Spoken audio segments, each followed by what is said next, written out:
Welcome to this week's episode of the Human Mosaic Podcast. I'm your host, Ken Floyd. Sorry I've been out. I've been dealing with a few things, trying to get some stuff ready for you. Also, before we go any further, hit that like button, subscribe, send it to a couple friends.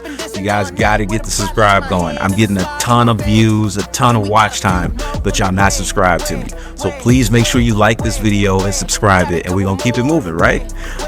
I am joined with DMatt, co-host of the Bellies and Bullshit podcast. How you doing today, brother? No, I'm good, man. How you living, Taz? I'm living. We here. Finally, yes, finally. We've been talking about it. We finally did it. He was actually one of the first people I spoke to about my podcast when I decided to get it going. So this is a nice one, man. I appreciate I love the space. I love the pod, man. I appreciate you having me on, bro. Definitely. So for my viewers that may not know anything about Bellies and Bullshit podcast, why don't you go ahead and tell them a little bit about it? Bellies and Bullshit podcast started in 2021. We've been doing it for almost 4 years now.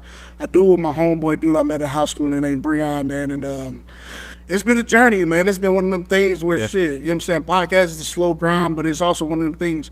It's invigorating. You know what I'm saying? The love that you get from people, that moment when you get somebody out, they see your podcast, like, damn, I know you from yada yada. Right. That means the world. You know what I mean? But Bellies and Bullshit podcast is literally just a podcast about, we're both divorced, we're both dads, we're both have dated like crazy. You know what I mean? We both from Indianapolis, so it's one of them things like, hey, we gotta represent the home squad, man. Right. Okay. What got you into podcasting? Because I know everybody. This has been the question that everyone has asked me. Man, so originally I was doing my little brother, man, named Willie, man. Mm-hmm. He started a thing on Facebook Live. It was called Wine and Vibes. And this is around 2018. So we would get on live on Facebook Live and we would just talk about just random shit. Mm-hmm. We would get like 200-300 people watching at a time. We would go live like Monday, Tuesdays, and Thursdays. So we get 200-300 people looking at our stuff, or at his stuff at 3 times a week. He's like, damn, we might have something. Yeah. So he brought me on because obviously he knows I talk shit. I'm married. A lot of that shit was based off relationships shit though. Mm-hmm. So he knew I was married, I was divorced, I had a kid. He hasn't been married yet. He doesn't have a kid. So he knew bringing me into it, I could kind of relate to a lot of the situations we talk about. Right. And it kind of just went from there, man. And that kind of like simmered down. And then Breon started a social media radio network. You know what? Hold on. Before you leave that, it actually just reminded me of a question that I had. Because I was going to go into a lot of these a little bit later once we spoke, but you brought it up kind of early. So I want to touch on this question. Okay. So you spoke about how you were married before you divorced. So what's something you believed about love or relationships 5 years ago that completely changed the way you look at it? If your mama tell you don't marry, don't marry. No, for real.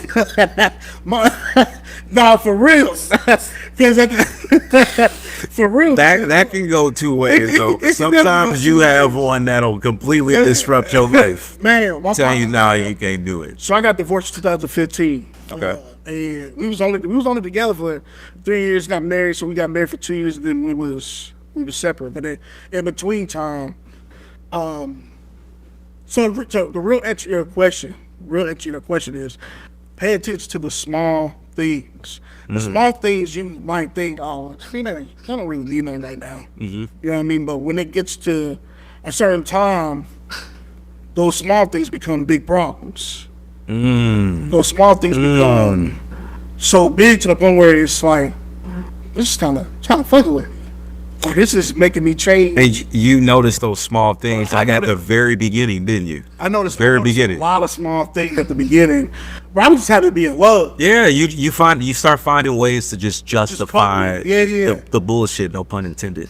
You start finding ways to justify what you go through. I was just happy to be in a relationship at that point in time. You know what I'm saying? Not necessarily be happy in a relationship. I was happy to. Right, and I was young too, bro. I had to be, when I got married, I was 23, so it wasn't like, but I was already with her since I was 20.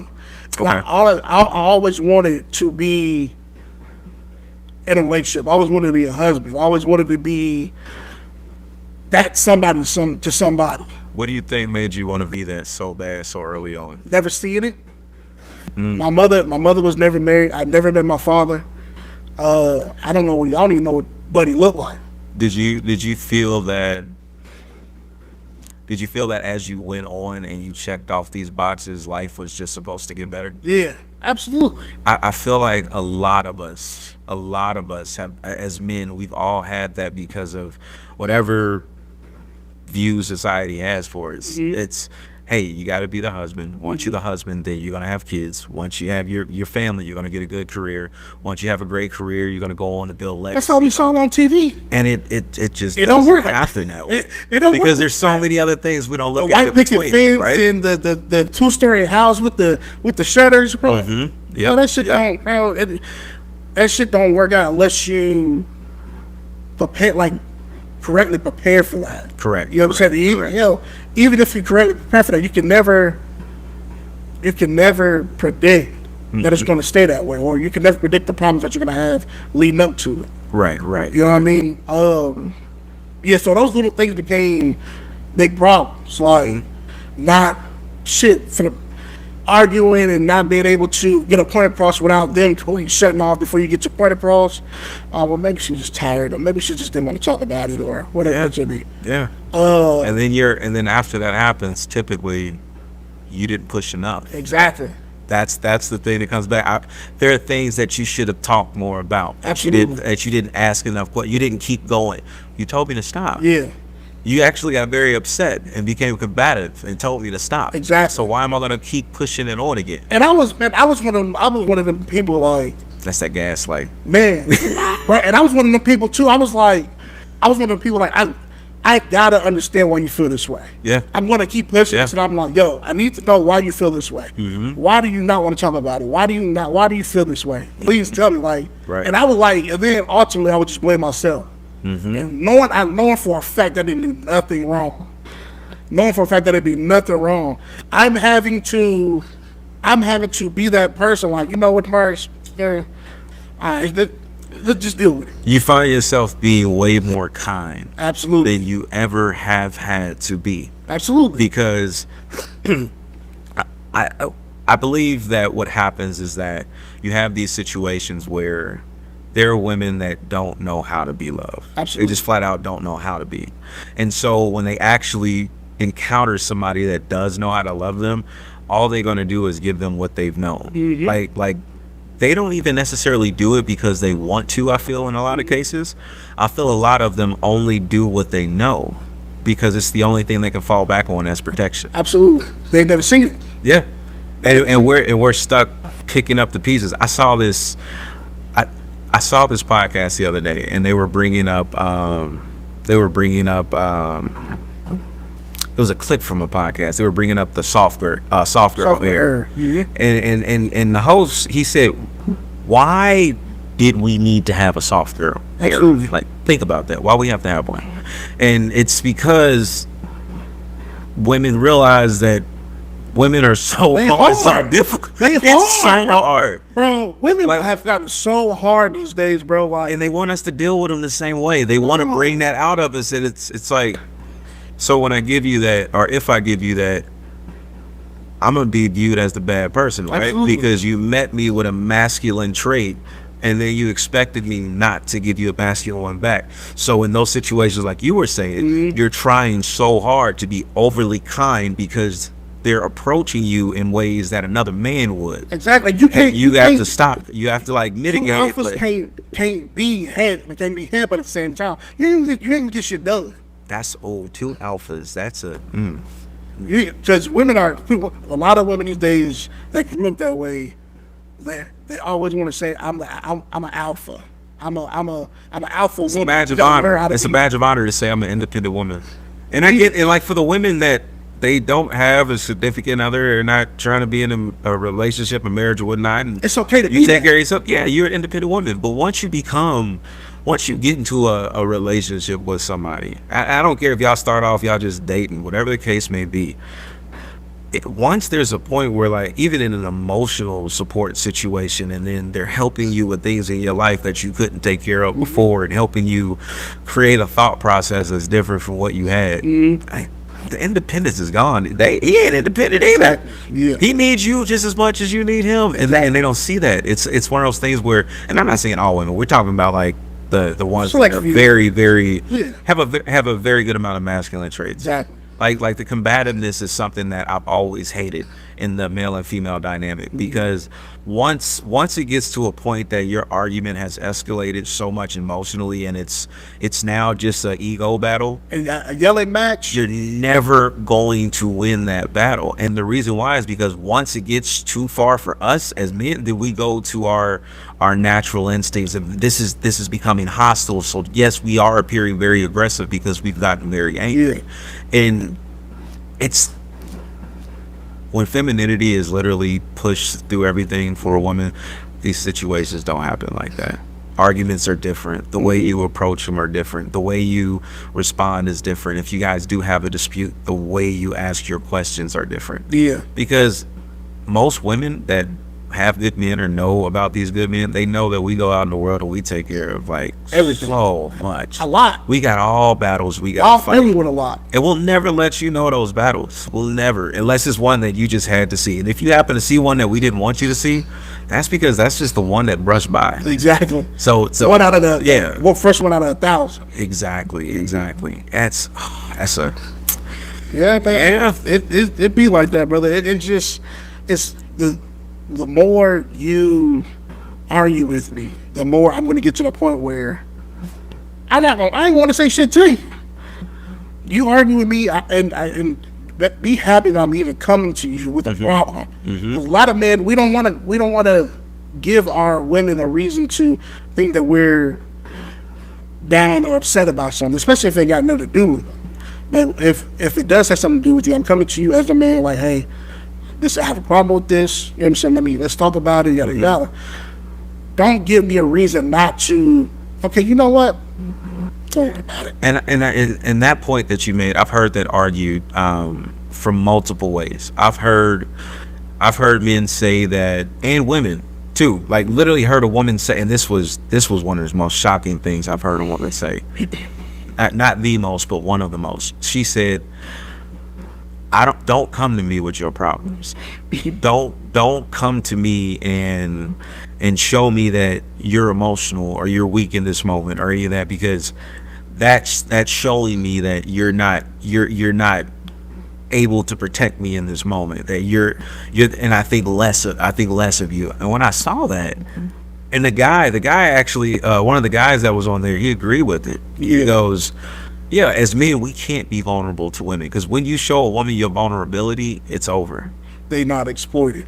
And I feel like that is a double-edged sword that's not necessarily connected, because it depends on the woman that you deal. Yes, the woman you deal with. Because if you have a woman that's of sound mind and she understands these things, like if someone is saying, "Hey, I want to go into a marriage. So like, marriage is a Christian thing. You're gonna go into a marriage. You're saying, I want to follow these things. Like, okay, I have a head of household. We're gonna raise a family. We're gonna build legacy. We're gonna do all these things right here. I think when women hear the 3 S's, as some people like to say, which is like men's simplistic needs to be good. Like they always say, men's simplistic needs are simple. Sex, sandwiches, and submission. And I think that is hilarious. It's the truth. But that's how simplistic we are. And when people hear the last S out of that, I think they misunderstand exactly what that means. Because a lot of women will say, I'm not submitting to no man. What do you mean? We're not saying hey, wherever I say go. But to a degree, if it's a decision that's like, hey, this is a decision that is for the betterment of the household. Exactly. If we don't do this, the adverse of this is going to happen, which is not good. Absolutely. So it should be a situation where we're able to say, you know what? I trusted you enough to become your wife, I'm trusting you enough to lead, because that's how it is everywhere. There's no thriving society in the world that doesn't have hierarchy. Exactly. I mean, look at how government is structured, how anything is structured. If you work a job, you have your owner or CEO of the company, then you have the CFO, the VP, everybody underneath. If you're on a small team, you're an employee, you have a manager. Exactly. There's hierarchy because that's the way it works, because everybody has different skills. Exactly. And if you don't use those skills the proper way, Chaos. Chaos. And see that, and that's another thing. So like for you, what does a healthy relationship feel like? Not necessarily look like, because I think a lot of people have a misjudgment of a healthy relationship from social media. A lot of it's from social media. Man, that's tough. It depends. What should it feel like in your opinion? What should it feel like? It should feel like a 10-piece fried hard. Oh my God! Hey, with a Tahitian treat on the side. Like that's all the bad for us. I don't care what this does to me. It feels good. It feels good. Yeah. It's just it might be man, I haven't had soda in like a year or so. I think like almost a year now. Man, dude, Tahitian treat. You're not gonna kill me. I'm not going to. Cold Tahitian. Not even Tahitian treat. A cold Pepsi. Fried hard. They got it. No, I mean, all flats. Not even a Pepsi. All flats all day. Hey, shout out Keystone Sports Review. And I'm a Wingstop guy. What? I'm bad. I be like, huh? I'm not gonna lie. I did have what was the last set I had? I had the hot garlic and the Louisiana. Fire. Yeah, it was. See, it was. You be sleeping on. I feel like they wings got bigger. Their wings got bigger too. I feel like everybody's wings got bigger. Yeah, they was on that. They was on that Buffalo Wild Wing diet. Oh yeah, see, that's why I don't go to Buffalo Wild Wing. No, they like that no more. Yeah, they did. They did. Shit's big. Yeah, I don't know how they chicken got that. Yeah, I like them motherfuckers raising these out of towns. Like it used to be like, what was it, Famous Steak and Lemonade? Yeah, it's had the big chicken, and it is now. Like, what the fuck they got juice coming out these motherfuckers? Like the hell, these motherfuckers taking their own steroids? Man. No, but I mean, it should just be simple, bro. There's no. You're not having to question yourself. You're not having to. You understand? You're not having to worry about anything, bro. It's literally just done. Right. That feeling of not having to worry about it. Yeah, that's the F. It's so the best part I feel is if you can get into a relationship where this, and I'll speak from a man's point of view, because I don't know what it is from a woman's point of view, because I'm not one, so I got no input on it. Yeah. But just like in general, and I think this part might be able to go for both sides. No, I know it can go for both sides. Okay. If you are a person that values genuine connection, and because that's what most people that are going into a loving relationship that are looking for something long lasting, they're valuing that genuine connection. Somebody that you don't even have to speak, they know the thought that you have already. You don't have to tell them that, hey baby, we've been at this event for a minute now, I'm tired, like can we just please go?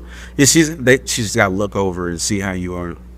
I appreciate it. Like being able to read somebody based off of their thoughts and body actions, that's amazing. And then being able to say, when I leave my home, no matter what, like this person has me satisfied. Absolutely. I don't want for anything. I don't desire anything. I don't even pay attention. Like, and of course, everybody's gonna still look at whatever goes by. It's natural human nature. Like, we're men. Like, and they're gonna look at women. Women are gonna look at men. The crib. Yeah, the whole thing of I don't need it. I don't need that. So if you're somebody that's able to find somebody that meets, like, again it's from a man's perspective, these very, very basic needs that we need, because like I said, we don't care like if you make 10 times what we make. I don't care. Like, we're looking for this relationship because there's something that we're trying to get to. And most men, for instance, most men when they hit 30, reports show most men when they hit 30, they become a lot more conservative in nature. It's more so, I don't want to go out and do all that no more. Like, I want to build a family. I want you to not go and exhibit these behaviors. I don't want you out clubbing all the time. That's just not us. Like, if we do go out, we go out together. Or you still got your girls' night. Y'all go out and have fun, whatnot. But it's not every day. It's not you in the bars every day. It's not you entertaining people that you feel like that we know you shouldn't be entertaining no more. And everybody says, oh, if you're like that, you're a jealous man. Like, you're jealous. Like we're jealous men that feel like that. It's like, no. If you're a man, there is possessiveness, and you covet, and you want to protect what is yours. And that is a natural thing for any man that is a provider and protector. Exactly. Word of advice for any dude that don't have a woman, but always looking, if you can't handle, and I'm sorry for the language, if you can't handle a bad bitch, don't date a bad bitch. Because they're going to be bad regardless if you there with them or not. These man, and you say that when you said the going out and stuff. Went out for, shout out to my boy DJ Young. He just had his birthday a couple nights ago. And this is my first time going into a club in a minute. Right. It's been a minute. I've never been to a club.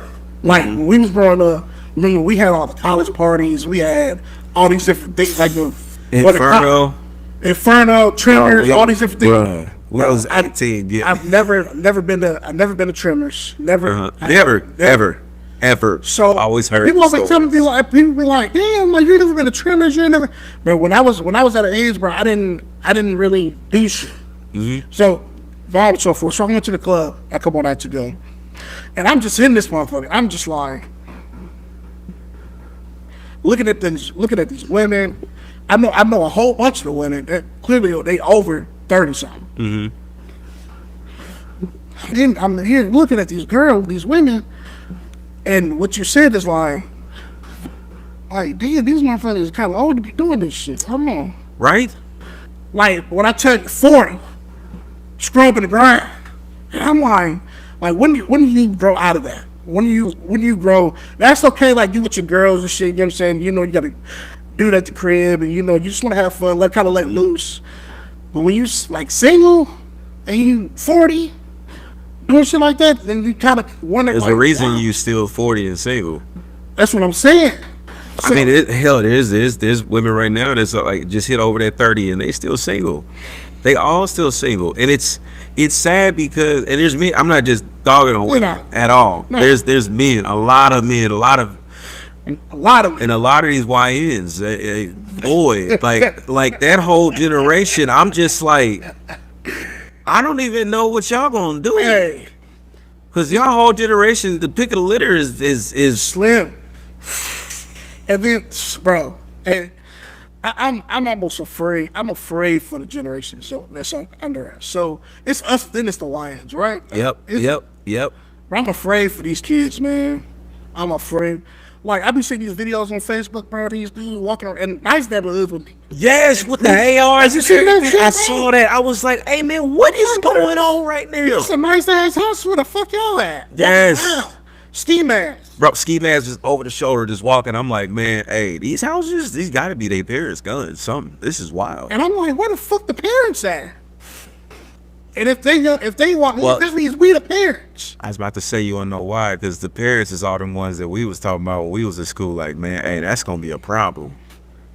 That same one, them same people that we was like, man, I hope you don't ever have kids. They had kids. Bro, they had a lot of them. Bro, I'm scared because it's like, these niggas, they don't give a fuck. They don't give a fuck, bro. You walking around, and knowing the deck is stacked against us already. Yeah. Or you walking around with a group of y'all. Everybody ski maxed up. Everybody got some type of tool on them. Now, what happened? What happened? And the crazy part about it is that, like every time we see something crazy, it's always like the bottom 5% of whatever population or whatever race that we're looking at. For sure. And so, like, you'll see things like this, and it's promoted so heavily because why would they be out there like this? Yeah. If it wasn't for the fact of it's glorified. If it wasn't, This is what a lot of our culture glorifies. Think about what's the best and what we like right now. Everybody, we Midwest, everybody out here on Gucci. YN still on Gucci right now. I don't even. I thought he would have faded out for them. Yeah, like that's our generation. But that's the other part too. We grew up on fight music. This is like, I know you remember our days, the Franchise Boys, Lil Scrappy. We got Lil John and East Side Boys. Like, oh my God, Crime Mob. Man, this is all we did. Every high school party, we was throwing with the best of them. Every high school party, and it's so wild to think about. I get where you're going. That music was fight music. Now these days, That's all we listen to. Yes. That's the type of music that's out. Nobody's fighting. Like every time I look up somebody that got shot. What was it? Riverside yesterday. Literally yesterday at Riverside. For what? And it's a bunch of old heads. They all in their lates. Have you ever been to Riverside? And I stopped going to Riverside back in, I want to say it was like probably, I probably been back to Riverside like 2017, 2018. See, I've never been. I'm not from the West Side. And I used to go to Riverside all the time. We was all out there all the time. I'm not from the West Side, so I never really felt. If I was to go out there, I'd probably see maybe a couple people I know, but I wouldn't feel comfortable unless I know for a fact. I know there's a lot of people I know. Well, at that point in time, that I know out there. I don't want nobody kind of looking at me trying to figure out who I am. And you want to know what's crazy? I had somebody that told me, they said, they were like, I feel like you just don't be liking to go to like none of our events and stuff. And I was like, what does that even mean? That don't mean. I said, what are our events? I said, I was like, did you just make this race thing real quick? Quick. I was like, that's why. I said, I go to a lot of black events if that's what we asking. I was like, maybe you just don't see me at the ones you like to go to because I just go to a different group of people. Like I'm not the only black guy that thinks like that. Absolutely. I mean, I got a lot of friends. That's the first thing I think of when I know for a fact I'm not to go out. Don't want to put myself in a situation where I might not return to the crib. And then they try to fillet you for saying that. You tell them, I don't know if I want to go to that, but what you got against going over? Bro, and I've never why are you so emotional? Because I don't want to go. I never saw. I know it's a possibility that something like that can happen. Every single time there's not a single person that's honest with themselves out of all the times that we went where we didn't feel like at any given moment something could happen. Like we constantly looking over shoulders. We see a group of people. It's like, hey, look at them. Let's see what they own. Exactly. Like, it was always this thing of trying to make sure you were aware of your surroundings. I ain't got time for that. I ain't got time to be. Are they looking at us? Or are they looking at me? Or I'm not dressed to fight today. I'm not dressed to get shot today. I got two little girls at the crib I gotta go back to. Mm-hmm. Yeah, I ain't got time for that shit, man. No, I ain't got time to be trying to worry about if somebody got a beef. Like, at the end of the day, I don't create beefs. You know what I'm saying? I've never been. If I have some type of beef with somebody, bro, however you feel about it, bro, I apologize. Bro, I ain't got. Yeah. Bro, I'm 30 something, bro. I ain't got time to be thinking out here, bro. Man, listen. I tell everybody all the time. I go where I'm celebrated, not tolerated. Exactly. I know there's a lot of people that they may not like me for whatever reason. Seen, though. And nobody. I've never had anybody that's had a valid reason for not liking me if they say they don't. Exactly. Because everybody that knows me, they're like, bro, you don't like it? What? I put too much positivity out to the universe, man. That's my whole goal. I love putting out positivity because I get that back. Bro, so one of the reasons why we do need to pod, bro. That's annoying as shit, ain't it? Every time I do it, I saw your eye when you did it. You said doo-doo. Yep. Every single time. Every single time that shit happened to me, I'll be like, I do as well. I'm like, don't hold that over me right now. I was 2 years old for just a second. You're not giving me the benefit. Hey, like and subscribe. Like and subscribe. I know, everybody ain't. Everybody know, right? Hey, Ripple. And then we had. Do you remember the bomb threat? Do you remember that, Bro? Okay. The boom fight. What's the biggest thing that you remember that stood out from the bomb threat? It was two people that I'll never forget. It was two girls, and they were on the ground. See if you remember who I'm talking about. They was on the ground. This was during the bomb. This was the last bomb threat when the riot happened, and they came through with the beat. What year was this? What was that? 2006. No, Later than that. I think it was like 4 or 5. I was a freshman. 04. I was a freshman. 04. 05. Maybe it was 5. Huh? All I remember is I ain't gonna say their names on the podcast. They don't know. But they were sisters, and they was on the ground in handcuffs. And I remember that it was this older cop that was there. Had the big the white mustache white dude. Yes. What? I'll never forget. Hey, make their day. Yes, dude, he had his he was kind of holding him down, and then the other one with the glasses that didn't have the mustache, the taller one that was bald in the middle. Okay. He was holding down the other sister, and all I remember is as everybody was running, I stopped and I just see he just lighting her up with mace, and I remember I was like, I gotta find a room to get into right now. So everybody is running around. I mean, like everybody going absolutely ape shit in the school. The home ec class, remember, was on the lower level, and it was that room to the left. I remember I ran and I was like, which way am I gonna go to get to this class? Because my class was upstairs. I turned the corner. There's like 3 other SWAT cops that come in. They taking everybody down. They had those beanbag guns. Oh my God. I opened the door. He shot one. It hit the door, and I ran into class. She was like, "This is not your class." I said, "I'm not going back in this hallway. I'm sitting right You're trying to tell you. Man, I knew right then and there. I was like, I life got changed. I don't even want to go to the school no more. Like, it was. Briar Ripple was that was a very unique time. I tell people all the time, bro. If I had to go to any fucking school, bro, it would have been Ripple at that point in time, bro. Out there, Ripple so I went to Ripple because of the art magnet. So I was you remember at that point in time, kids went to certain schools based off the magnet program. Remember, I was in there. Man, what you do, man? What you do, man? Bro, I was What you telling me? Man, remember Mr. Trudell, Miss Richardson? Yeah. I was a rocketeer in the gospel choir. I remember all about the magnets. I remember all about the magnets. Boy, those man. Man, I remember Nick, man, Ray. He'll be in there and I'll be like, man, Mr. Trudell only got you in here because you talk like Barry White sings. He'd be in the back. He was the only one in his tenor position. No, he's a bass. He was the only bass. Nah, I think Will was one too. Big Will. Yeah. I'm pretty sure he was one too. Yeah. And then that's, oh my God, man, that's when, God rest his soul, Clinton, man. Ah, man. Damn. Yeah. Yeah. That was right after he graduated too. Yeah. Man, shout out to Clinton, man. He was one of the ones.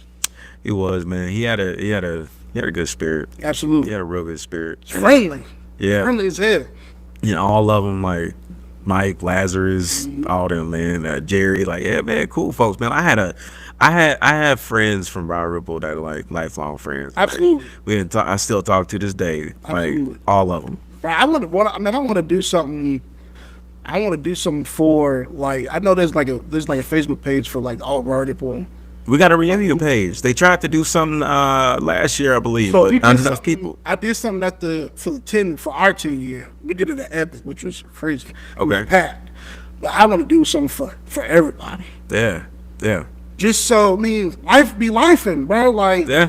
I just want to make sure y'all good. Because at the end of the day, at one point in time, everybody was friends. Everybody was, All of us. you know what I'm saying? All of us was good. So I just want to make sure everybody is still good. One day without the kids, y'all come through, fuck it. Yeah. I Yeah. have to pull something out, rabbit out of my ass, but hopefully we can get something done like that, bro. Well, I definitely think we could. Oh yeah, for sure. You know, that's what we do. That's one of the things. That's one of the things we do for the pod. We do a lot of events. Mm-hmm. You know what I mean? And all the events we do, we try to make sure that everybody is included. You know what I mean? We try to do as many things as we possibly can. Like we got our 4th year anniversary block party this year, and this is our 4th year. Obviously, our 4th year doing it, but no, we did it. We had it at Hot Boys Hot Chicken in Fall Square last year. Yeah, we almost had like 1,000 people out there. Really?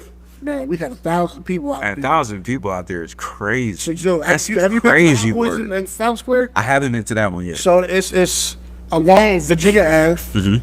It's them and Cargo. I don't know if you've ever been to Cargo Shoe either. I haven't. But they're right across the street from each other. Okay. And bro, we had the whole block just flooded with us.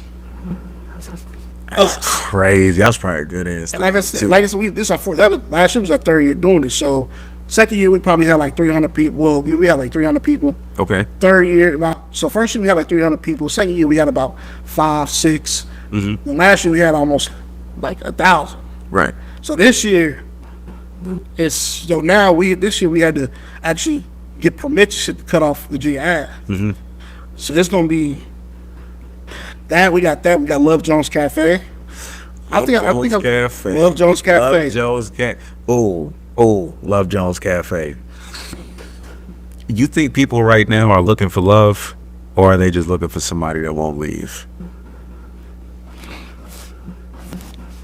Hold on now. That won't leave? You think so? Do you feel because again we're gonna talk about it from the man's perspective. Okay. Do you feel as a man that most women now are looking for love, or just somebody that won't leave and just put up with it? From a man's perspective, I think we're looking for love. No, do you think most women are looking for love? Oh. They're looking at men when they're approaching us, or do you feel like they're just just kind of looking for somebody that won't leave? I think women, the way these women are these days, they want you to leave, for sure. It just depends on the woman, man. I feel like a good majority of women don't actually know what they want. If I could be totally honest, I know. I feel that a very, very, very large percentage of women would prefer to not have the journey and only have the end result. You think a woman would just want to be somebody next day to get married type shit, No, they would if that was if that If it was person that was easy, like yeah. somebody that's I know everything now is taken care of. Don't have to Prince go Charming through walked up. the middle. They don't That building process. Versus you look at, did you see what's his name? Everybody's been talking about this clip from him, Brother Umar, and he was talking about how white women were taking black men and the reason why they were. Did you see that clip? Yeah, absolutely. Man, that was crazy. Do you believe that? That was crazy. I actually do. I do, because one of the biggest things. So I mentor young boys all the time. Yeah. And the ones that are in high school now, college, and the other ones now coming up about to graduate high school, they all kind of have the same thing. And high school is where it's really crazy. So I'm like, y'all kids. Yeah. And they all say, well, I want to talk to this girl right here, but I don't got enough money to do what she want to do. Do this or do that. Or I want to go on a date with this one, but she only likes to go to like these kind of places. Yeah. I'm like, where are these standards coming from? The internet. So young. The internet. Social media. And that's why I think a lot of women are not necessarily looking for love right now, because that's not what's being promoted. That's it. What's being promoted is the lifestyle. What you get. Yes, the lifestyle. Versus, is this somebody that cares about me? And does this person have my best interests in mind? Also, is this person going to sacrifice for me? Because I don't think, I definitely don't think the average woman now, after the way stuff is shifted, really realizes the amount of sacrifices that men make. Absolutely. That we have to make. We don't have a choice Yeah. to make them. And it's not even the sacrifices that are like, all right, I'm not gonna go out this week. I'm gonna go ahead and stay in so I can do this right here. No, it's one of those things of, we'll go without so that you can go with. And that level of masculinity is not appreciated. I don't want that shit. It's not appreciated at all. Not at all. Not at all. Hell, and even if it was appreciated, it's like, why do I have to do that? Like, why do I have to give up something so you can have something? Well, no. Think about it this way. I mean, like, say for instance, they've got, what's a big life thing? Trips. No, not even, like rent. Say like okay. like rent due. Oh yeah, I can go out and I can buy this and I'll be good. But that would be better invested by helping instead. Because okay, I'm gonna help you with that because you can't do it right now. Now we together? Yeah. Okay. Yeah. It's a situation of like, no, this is the person you with. Like y'all together. You might not even necessarily like living in the same place. But it's like, hey, this is a situation what's happening. Or even like, oh, I'm about to car payment. Like, man, my car, I'm about to miss this payment. I thought I was gonna take care of it. Y'all been dating for a minute. It's like, I got you.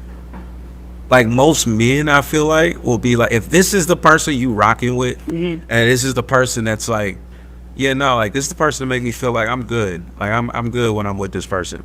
I feel like most men, like naturally, we have a natural propensity to be like, I'm not going to let you hurt, because that's us as providers and protectors.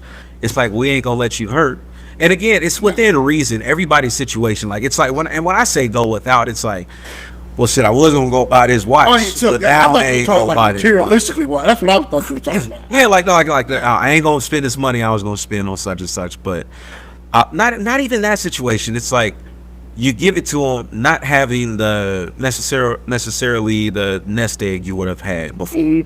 Like, I was saving this for something else, but I know it ain't gonna kill me to help you out. Yeah. That type of situation. Yeah, okay. And once you get further, like, that person becomes like your best friend, or your wife, mother, your children, whatever the case may be. Like, when that stuff starts to happen, that's when the sacrifices get bigger. Yeah, absolutely. The sacrifices get bigger because at that point the sacrifices should be made as a whole between you and that person. And it hurt more people at that point in time if it goes without.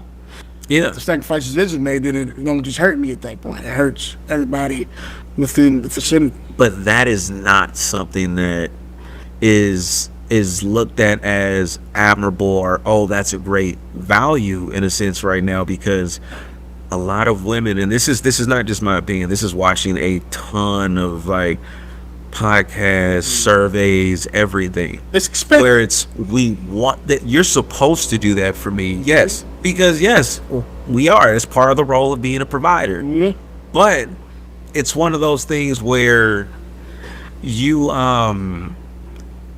don't have what's the word I'm looking for? I'm sorry, not the word, but what they want is somebody that already has it, and you'll never have to make a sacrifice. If you have to make a sacrifice, that means you ain't got your shit. Yeah. And I'm like, is that what that means? That's how they look at it. But ain't your shit not together, and that's the reason I'm making the sacrifice? Boy, see, we here. It's like when I saw that, and I would see him say that, I'm like, just like with the woman that said that he wasn't supposed to show his emotions or show his vulnerability. Dude, what the hell am I sitting here listening to yours for? Exactly. Like, why do I give a damn about yours? Fine, go. And if I can't talk to my woman like this, who else can I talk to like this? Because that's supposed to be who you can talk to. You're if I can't be supposed to be talking able with you, to. then Everybody else, hey, they don't see me as soft. Everybody else see me for what I am. Yeah. Like, they see the man that go out there to provide, to do what he got to do and everything else. mm-hmm. But every man does still need that space. And yes, it comes from like being able to talk to your friends. Your friend circle, the support system, they're supposed to be people that uplift you all the time, and you do the same thing for them. If But that's them not niggas what's don't take happening, shit. Them niggas don't take shit seriously either. I gotta go through layers and layers and layers and layers before I get that. Oh, okay, bro, I got you. that's the circle, though. That's what I'm saying. That's the circle. It shouldn't be that hard. Like, I expect that from them. I got buddies right now that if I need to hit them up because I got all kind of crap that's happened. Like, I know that I need somebody to talk to about this, and I can't talk to like just anybody about it. I got people I call right now, male or female friends, that'll just be like, talk to me. Yeah. Tell me what's going on. And literally walk me through solutions. And I can't tell you how many people I have that call me with that all the time. Yeah. I have a pretty decent friend group, but they're all people that generally instill into me the same way I instill into Absolutely. And then when you get people that are not like that enter it, I mean, I can't tell you how many people I've been introduced to through other friends, and I think to myself, how the hell are you even dealing with this person? And I know I have people like that in my life. Yeah. Not many, but I have some that people think consistently, how long you just gonna keep being there for people that are like that? Exactly. Like the funniest thing I ever saw is this guy called Conflictish, and he's a hostage negotiator for the FBI. Okay. And he does like basically scenarios where he explains how to handle conflicts and things like that. And he said you can't be nasty and soft. I mean, nasty and fragile. You can't be mean and needy. Meaning you can't be a complete asshole of a sense, and then now my feelings are hurt. Now I need you to help me now this. Yeah. And I remember that stuck with me so hard because I was in my head and I said, I know so many people like that just have the worst attitudes in the world. And they, Like motherfuckers owe them. I wasn't gonna say it that way, but yeah. Yeah. That's that victim mentality of the world owes you because not the world is giving to you because of what you've done off merit. I'm a person that Everything happens for a purpose. exactly, it's all for a purpose. If I've ever not landed like a client, for instance, that client wasn't meant for me to have.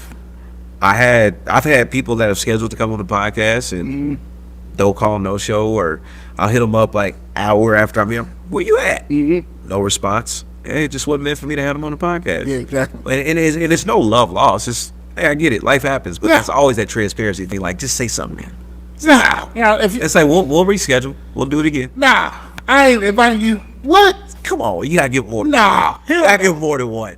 I know you know this is a it's- very extensive setup. You saw how long it took to get this together, but it's all right. They kill me to do it. If I invite you somewhere, if I invite you to a party, or Yeah. I invite you to do anything, I give you a time, I give you a day, and I'm remind you up until the point, and you not show up, you did it on purpose.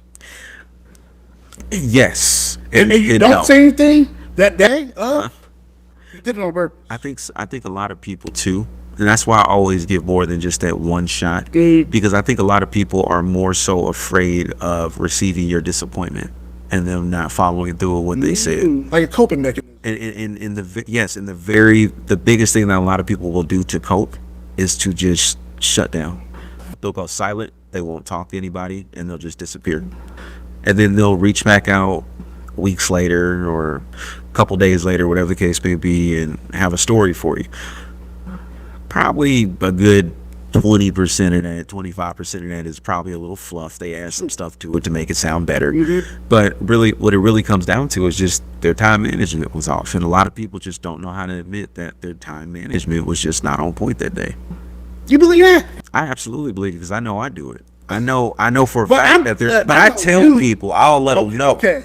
But there's been times where, crap, I was supposed to do this and I flat out just forgot because I'm so busy, and I'll call them up, absolutely remorseful about it. I apologize. Is there any way we can reschedule it? Because I want to make sure I make this happen. But just not saying nothing. That's a whole different type. Yeah, that's different. That's completely different. Yeah. If, like I said, if I'm at your ass about this, what I got need you to do. When I mean, at the end of the day, I need you because I asked you. Mm-hmm. Exactly. If that's whether for a client or somebody who wants to come on the pod or whatever it should be. Right. I need you. Right. I'm asking you, like, and I'm telling you, I give you a time, I give you all these different things. Yeah. And you just flat out, that just makes it show that you're not willing to show up for me when I need you to. Oh. Damn. Back to the relationship. I mean, let's keep it up, B. Let's keep it up, B. You didn't show up for me when I needed you to. Yeah. Of course. There's no love lost. And I'll never ask you to do that shit again. I'll do that if it happens. Like, fool me once, shame on me. If get it the second, fool The second time? Fool me once, like, hey, shame on you. Like, twice, like, if the second time it happens, that's when it's all right. I chalk it up. I understand it. I expected more from you than what you were capable of doing. So because of that, like, at the end of the day, managing your own emotions is the only thing that we could ever do. Absolutely. So I manage my emotions. The way I feel, like, I could instantly get very pissed off about somebody doing that, but it doesn't do anything to them. It just gives me anxiety. That makes sense. Now I'm pissed off. Now I'm annoyed, and everything that transpires after that is just going to be another version of annoyance that adds on to the snowball I created. That makes sense. So I'll sit there and I'll go, okay, I'm gonna lead with kindness. I know this first one probably what happened. Let's figure it out. And then it happens again. Hey, I'm good, man. Go ahead and do your thing. Go ahead and do your thing. I don't want nothing to do with it. That's showing grace. Yeah, because again, like, me getting upset and going off or whatever on that person, if, like, there's some situations that gotta happen. Absolutely. But that type of situation, I'm just like, all right, I get it. You messed up. But I can't let you mess up with me no more because my time is valuable. And that's only, and like I said, that's only if they've communicated with you up until that point. Yeah. If it's and it's not like a one and then 2 time done thing. Like, there are people that I know that they're not like this. Like, they're not bad people that are doing these things intentionally, but their life just has so much. Yeah. Like I had one person that was supposed to come on, and she is awesome. She is absolutely awesome. Like, her daughter, she plays volleyball, super great kid. I've, like, filmed games and stuff for them and everything. Mm-hmm. And she had a couple like reschedules she had to do, and it wasn't out of any malicious intent that she was just like, oh, I'm not coming, or oh, I just didn't show up. Mm. It was always a follow up, and I knew the reasons that she gave. And you know this part. Yeah, absolutely. So yeah, there's other people we're gonna give a lot more grace. I'm like, it's cool. Let's just figure it out one day. But other people, yeah, you get it. Like, I've had people that have reached out through Facebook. Absolutely. All y'all Instagram people keep sending me messages, and a few of y'all, you know who I'm talking about. Y'all didn't show up. Yeah. That's what I'm saying. It's like, nah, y'all can't. I'm good. I don't want you back. Here's what I learned from podcasting, bro. People, they want to be in front of the camera. They want to tell you. They want the chance to be a part of something that you're building. Mm-hmm. But have a lot of people that probably reach out to you just seeing the fact that you started a podcast. Yeah. Never listen to your shit. Never, ever. I had a guy that messaged me and he said, your production crew is amazing. Can you send me their contact info? Because I have a podcast I want to start. Mm-hmm. And so I sent him my phone number. I said, there you go. I said, I don't know if you remember, I have a branding company. That's what I do for a living. So all the production, you're looking at it. So I'm like, here you go. Let's get it started. See? And that person, it was funny. It was funny because that person, they know me very well. He's a good guy too. But I was just like, bro, you ain't paying attention to me. Yeah. I said, you ain't paying attention. I said, support me like the strangers. Exactly. Support me like them. Like, if you like it, you loved it that much, support me, share my video, like and subscribe. I'm gonna say it a whole lot in this video because I need y'all to like and subscribe so I can get this up a little bit. The hell, then that kind of goes. That kind of goes into the city. So obviously you've been seeing everything that's been going on with that R&B block party that's here. That's supposed to be coming here. They keep like rescheduling. They keep rescheduling shit. I don't understand how people from other cities get, and they said they sold like 37,000 tickets. 37,000 tickets for a block party is the fact that that's how I for a fact I know they're not from here. Because what venue holds 37,000 people? What street is going to let you do that? Right? They can't even do. Is that park right there in front of the library? You can't even. You got to have permits and all types of shit for that. Oh, I assume this was something like that. This is just people throwing a block party. This is just some people just throwing a block party. Oh, so that means they don't even have. They have no clue what the fuck going on. If they did, they're gonna have to with that many people. They'll have to coordinate with local you would think so. Police officers. You would think so. But now that's why they pushed it back so many different. It was supposed to be next weekend. Oh, they run it into permit issues probably, and they're not only that, people denying. Not only that, so originally it was supposed to book. So what I was really trying to get at is how can people, when you was talking about support, how can people from not even from here get the event that they're throwing here, never been here, to sell 337,000 tickets, but you can barely get your boy, or your boy gotta ask for a discount. Oh man! You know what I'm saying? Like, your friends are asking for, oh, can I get it for free, or just people in your city. Why are y'all not showing up to these people's events? You probably got a whole lot of friends that ask you for free tickets. I don't want to pay to support your event, but can I get in for free? That's crazy. That's crazy work right there. You know what I'm saying? So, going back to the block party, these dudes got they've changed this shit so much because permits and all these different things, and then so they just kind of set on Brockdenville or Broganville Farms or something like that. But how can somebody be able to come into the city,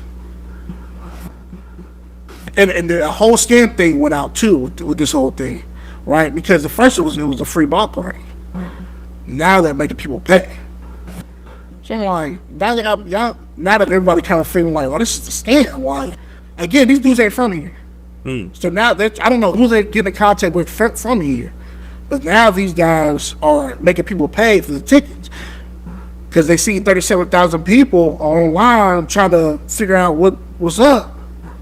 Now they want people to pay, but you just originally advertised it as free. But again, it's because it literally is coming down to it's not being hosted by someone in Indy, and it's sad because. This is like, for instance, I remember Expo when it got moved to I use Carroll Stadium or whatever for the IUPUI. I'm sorry, but it was Carroll somebody. It's where the soccer team plays. Okay. So it got moved over there because of I don't know if it was scheduling or something. For whatever reason, it got moved over there. And it was the free concert, I believe is what it was. And it got moved over there, and then people had to pay to get in. They were livid. I mean, I'm out there with a camera because I'm capturing footage and everything for promo and stuff for recap and then like next year stuff, right?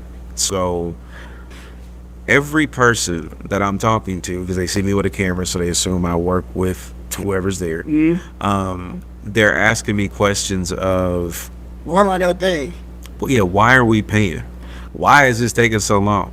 How they gonna charge us such and such? And I said, well, you've got an entire arena this time, basically. They have that giant stage right there. I said this stage is like $20-something thousand just to put up. No lights, no nothing. That's just for the stage.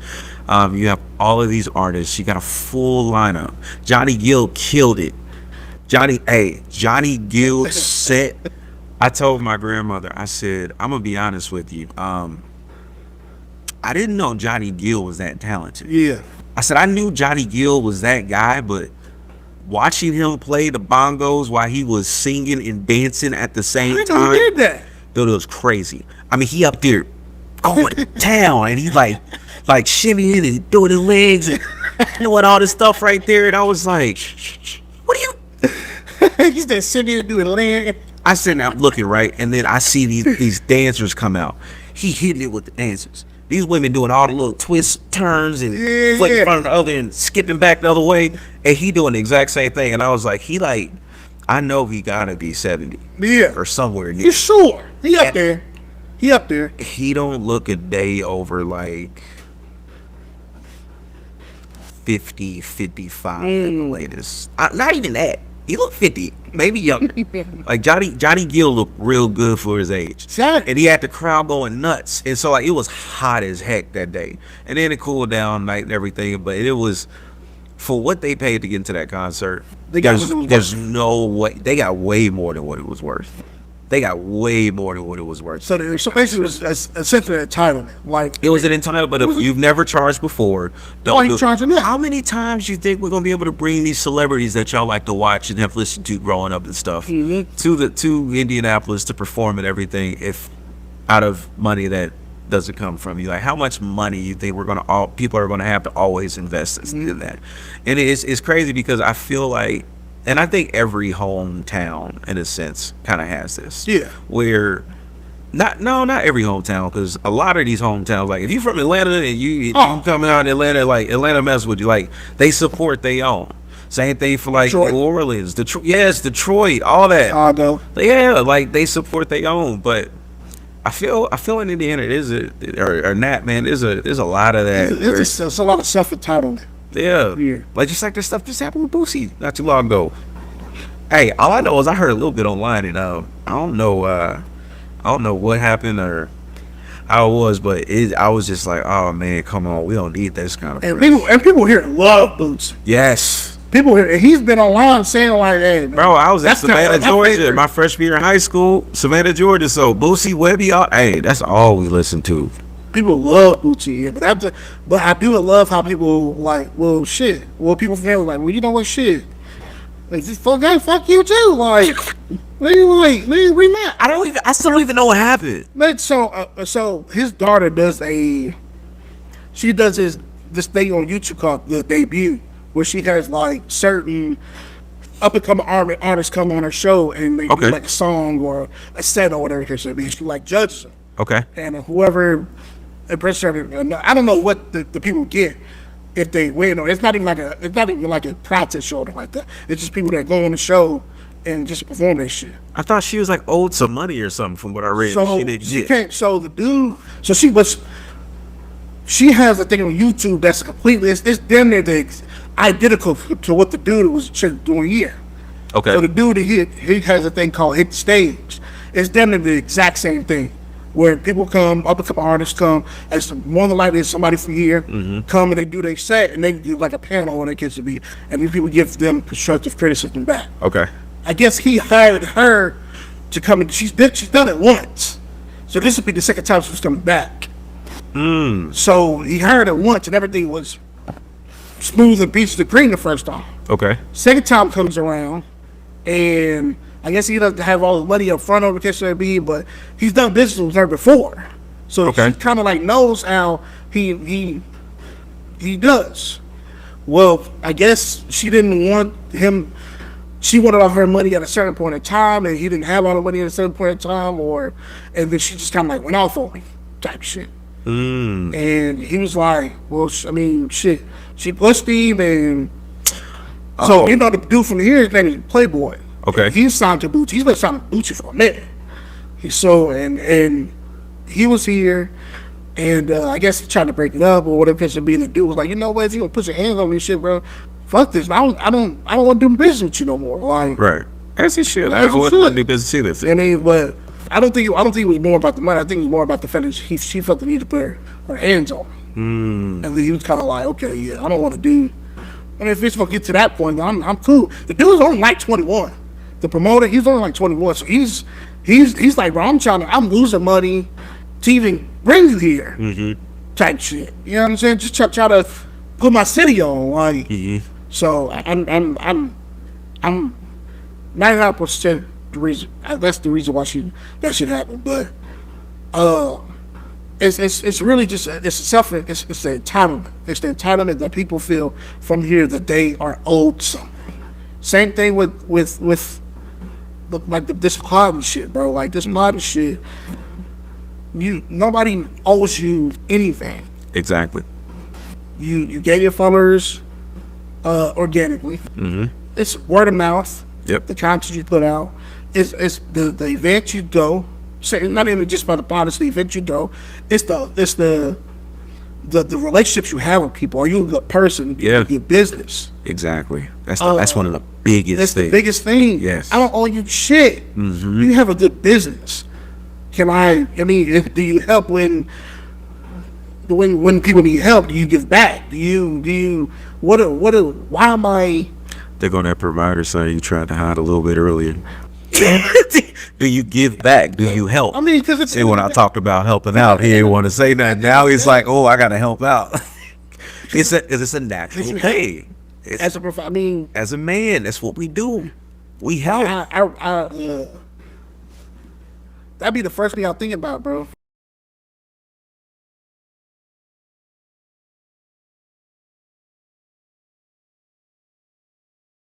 Especially with us having girls, Like honestly, that's so like they talk about like love languages and stuff like that. And I remember I like finally looked this up and read this book and everything. I'm a gift giver.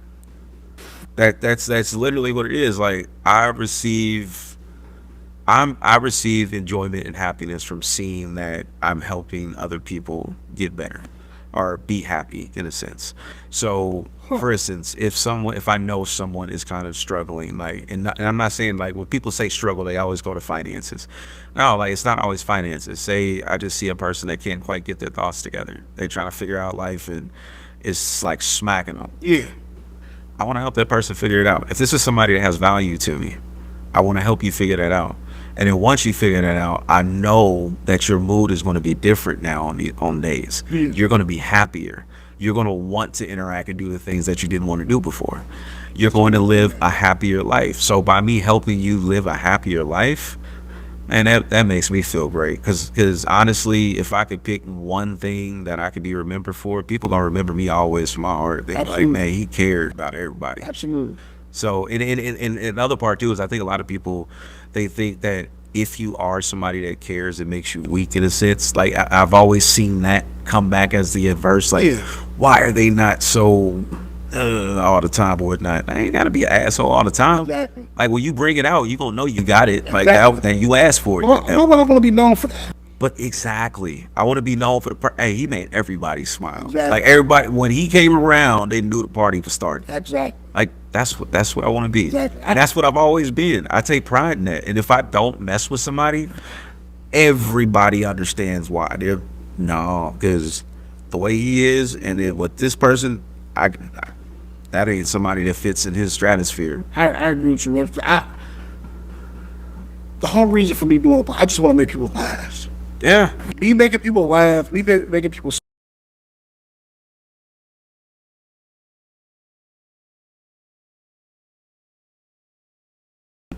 by making people laugh. Like I say, the silliest thing. If I see you crack a smile or laugh, where I just know I made that person's life better for that exact moment. Yeah, you made them happy. I made them happy. Yeah. That's all I care about. Exactly. I just care about people escaping reality for just a moment. You escape reality for just a moment in a happy way. They off me. There are people that go through so much and they'll have a person that helps them experience life in a different way. And when that person experiences that life in a different way, something changes. You feel a unique happiness that you've never felt before. Because of that, you start to value it, you covet it. And I think what happens when you also experience that unique happiness is that you start to change on a molecular level. You start to go into these positions where you don't do things you used to do because those lead you back down the paths that you didn't want to be in. You find a way to find more time to live in this moment that you've had. Yeah. And you start changing the things. But what tends to happen when people do that, and this is the hardest part about anybody going on a self-change journey, you got a lot of people that don't want you to do that. You got a lot of people that don't want you to now take your time and invest it over there when you were giving them all this time over here, which only benefited them. They might get left. Because there's so many people that spend their lives building a world that benefits everyone around them, but not themselves. And the people that live in those worlds, a lot of you will never reach them no matter what you do, because they don't know how to accept it. So those have been the ones that I've been like, I can't do nothing else at this point. And it like I've talked about this before in podcasts. This shit hurts every time. It don't not hurt. Like men, like real men providers, we don't stop thinking about y'all asses. We gonna let you go. Hey, I hate seeing you roll down that hill face first and all that, and it looked like it hurt. But if you can't become a different person in order to continue to receive that, you have to be let go. Hey. And we, like you said, we don't want to hurt. We don't want to hurt you. Yeah. At the end of the day, it's about peace. And if it's not providing peace, then at our big ass age, that's all we got. Yeah. Peace. We gotta have peace. If we just had peace, then I can't. Remember being like 17, 18, and you see the unks, everybody, they just sitting around talking, they kicking it with their people, like, why ain't y'all out doing it? Like, do say. And then you get here and you realize they were at peace. It's about the time. Like, my peace means everything. Me spending time the way I want to spend time matters more than anything else. Everybody's like, oh, well, why do you want to grow your business? Because it allows me to have security. And then if I'm growing the business, I'm able to help everyone else that's also around me in the business. If my people get paid well, I get paid well. They don't want to go work for other people. They don't want to stop working, start their own. Some of them do want to start their own. And I tell people all the time, I'm like, well, they work for me. Hell yeah, I want you to start your own business one day, because that's what I did. And it's beneficial. Entrepreneurship is oof. So let's kind of now I'm about to pick your brain. Okay. So I just recently got laid off. Okay. Now I was with the job for 10 years. Almost 10 years. It would have been 10 years at the end of May. So and my mom, I'm fucked up. Because I'm trying to figure out, damn, I don't have that sense of security anymore. All right. So the dude that be a podcast with, he's been an entrepreneur for like almost the last year and a half. And he always tells me, he's like, man, this is a good feeling knowing I don't have to answer nobody or no. My whole thing is I gotta know where my next dollar comes from. In my mind, I gotta know where the next dollar comes from. And a lot of times, my check is already spent before I get it, but I know for a fact I'm getting that motherfucker. You know what I mean? Right. But as an entrepreneur, you gotta sell yourself to sell the business. So you gotta network. You gotta be out. For an entrepreneur, for you, what are your pros and cons? So it's funny you mentioned, I mean, not funny, but you being let go from that job after the time. So that was really how I got my full push at being a full-time entrepreneur. I had been with a company for almost 8 years, and I was going to retire from this company. I was not going to leave. It was absolute hell. It was miserable all the time. Everybody was always upset. Everybody was going into, thankfully I didn't, but alcoholism big time. A lot of drinkers were produced, and it was because of the high stress from the place. But you made really good money. It was a sales job, and that's what I do. I like talking. So I sold, made good money, and then I'll never forget, I was terminated for something that was absolutely asinine. Like, it made no sense. And I was very angry because the manager at the time, I was really close with this guy before this random stuff happened. And then you notice in a company that people don't realize that they start hating the people versus hating the company. Because the company, a lot of times, because of decisions from the top, cause people to have to make decisions they don't want to make. And if I had never gotten pushed out, I would have never been where I am today. Absolutely. You mentioned you have to know where your next dollar is. As an entrepreneur, that's probably one of the things that makes us the craziest of any person that's in any type of field to generate revenue. We don't necessarily know where our next dollar is coming from. It's a constant hunt. It's a chase all the time. And we'll do things like we have companies that we put on retainers. That way we know we have guaranteed money coming in. And it depends on the type of service that you offer. So a lot of companies, they benefit from media. People ask, what's the most important thing in the world next to religion? And I tell them all the time, advertising, marketing. Marketing is literally the most important thing in the world next to religion. Because even if you look at politicians, what do you think these campaigns are? Why do you think they're going around like doing speeches and stuff everywhere? You see their commercials all the time. Then you see, heck, speaking of nostalgia, let's go ahead and roll into that real quick. So like, for instance, marketing, you wouldn't know about the fragrance if someone or some video or some ad or something is not telling you that this is a company that makes this. So Nostalgia is our title sponsor.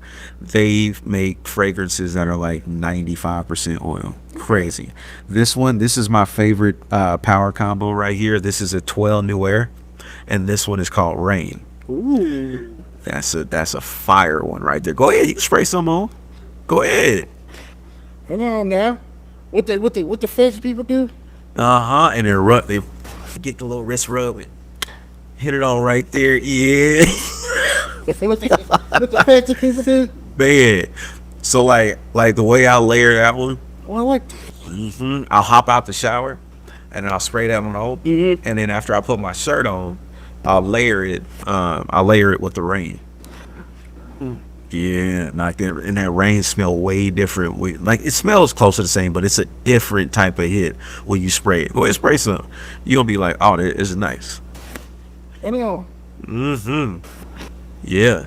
I feel sophisticated, boy. Yeah, you just entered. I feel like a man. You just entered Buns 101 right here, baby. They about to be like, what you smell good?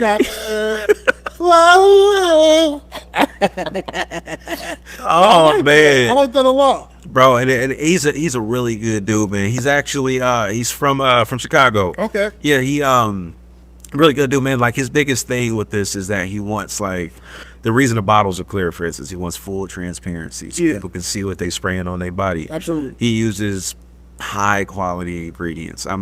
I've seen him make this. Like I've been on the phone with him while he's making it, like showing me the whole process.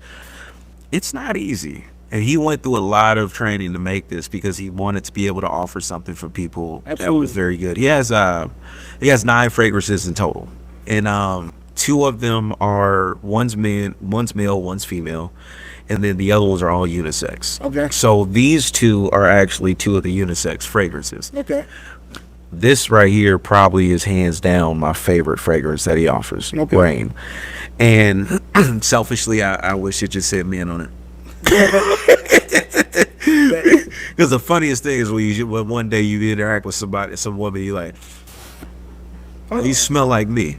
Hold on. Like, why you smell like me? And the story behind this one is actually really dope too, because this is his mother's favorite fragrance. Okay. Because of course Purple Rain hits the color.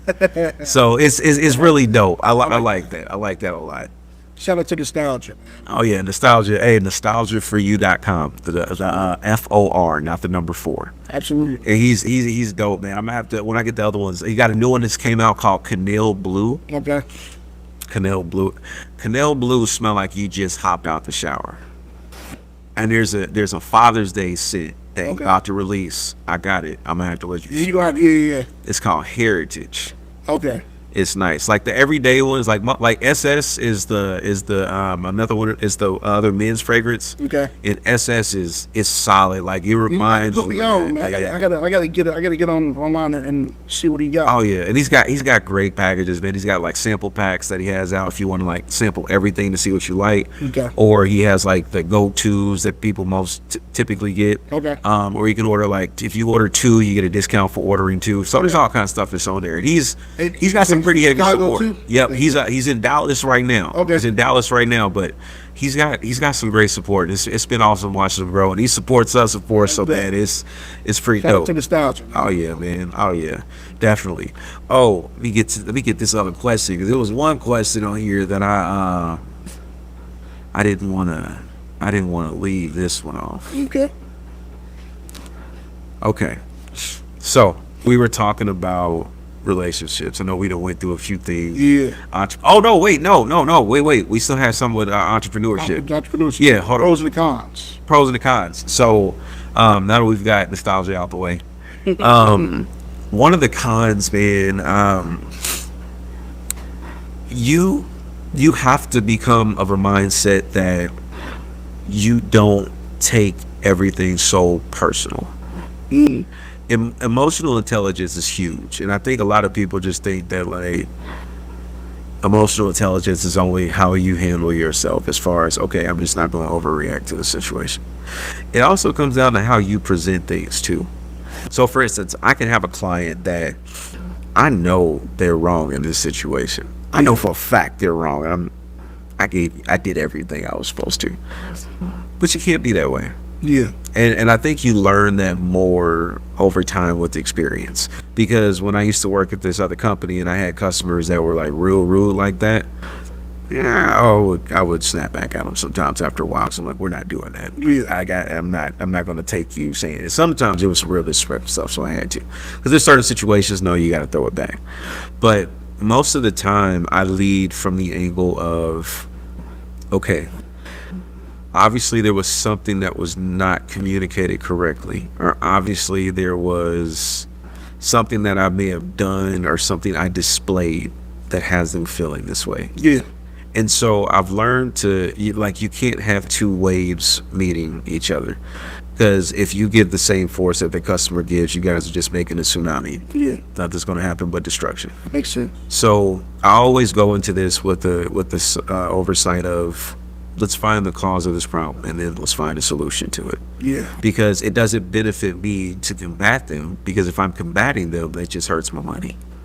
It messes up all business, because okay, you may work it out after you get done fighting, everything's over, but that's it. Yeah. That was your last check from that customer ever. They don't want to deal with you no more, because now they have bad blood with you. Mm-hmm. So being able to, and they can try to blackball you from other businesses too. Exactly. They'll tell way more people how bad you were than they will that you were great. Exactly. In a lot of cases. That's sad, but it happens. It's business, yeah. Yeah. So like that right there, just taking the personal pieces out of it. And I feel like that's across everything. We're way too emotional about certain things. People have a great day and they'll see something that pops up on social media, and it's always politically motivated with today's climate, and they're instantly outraged.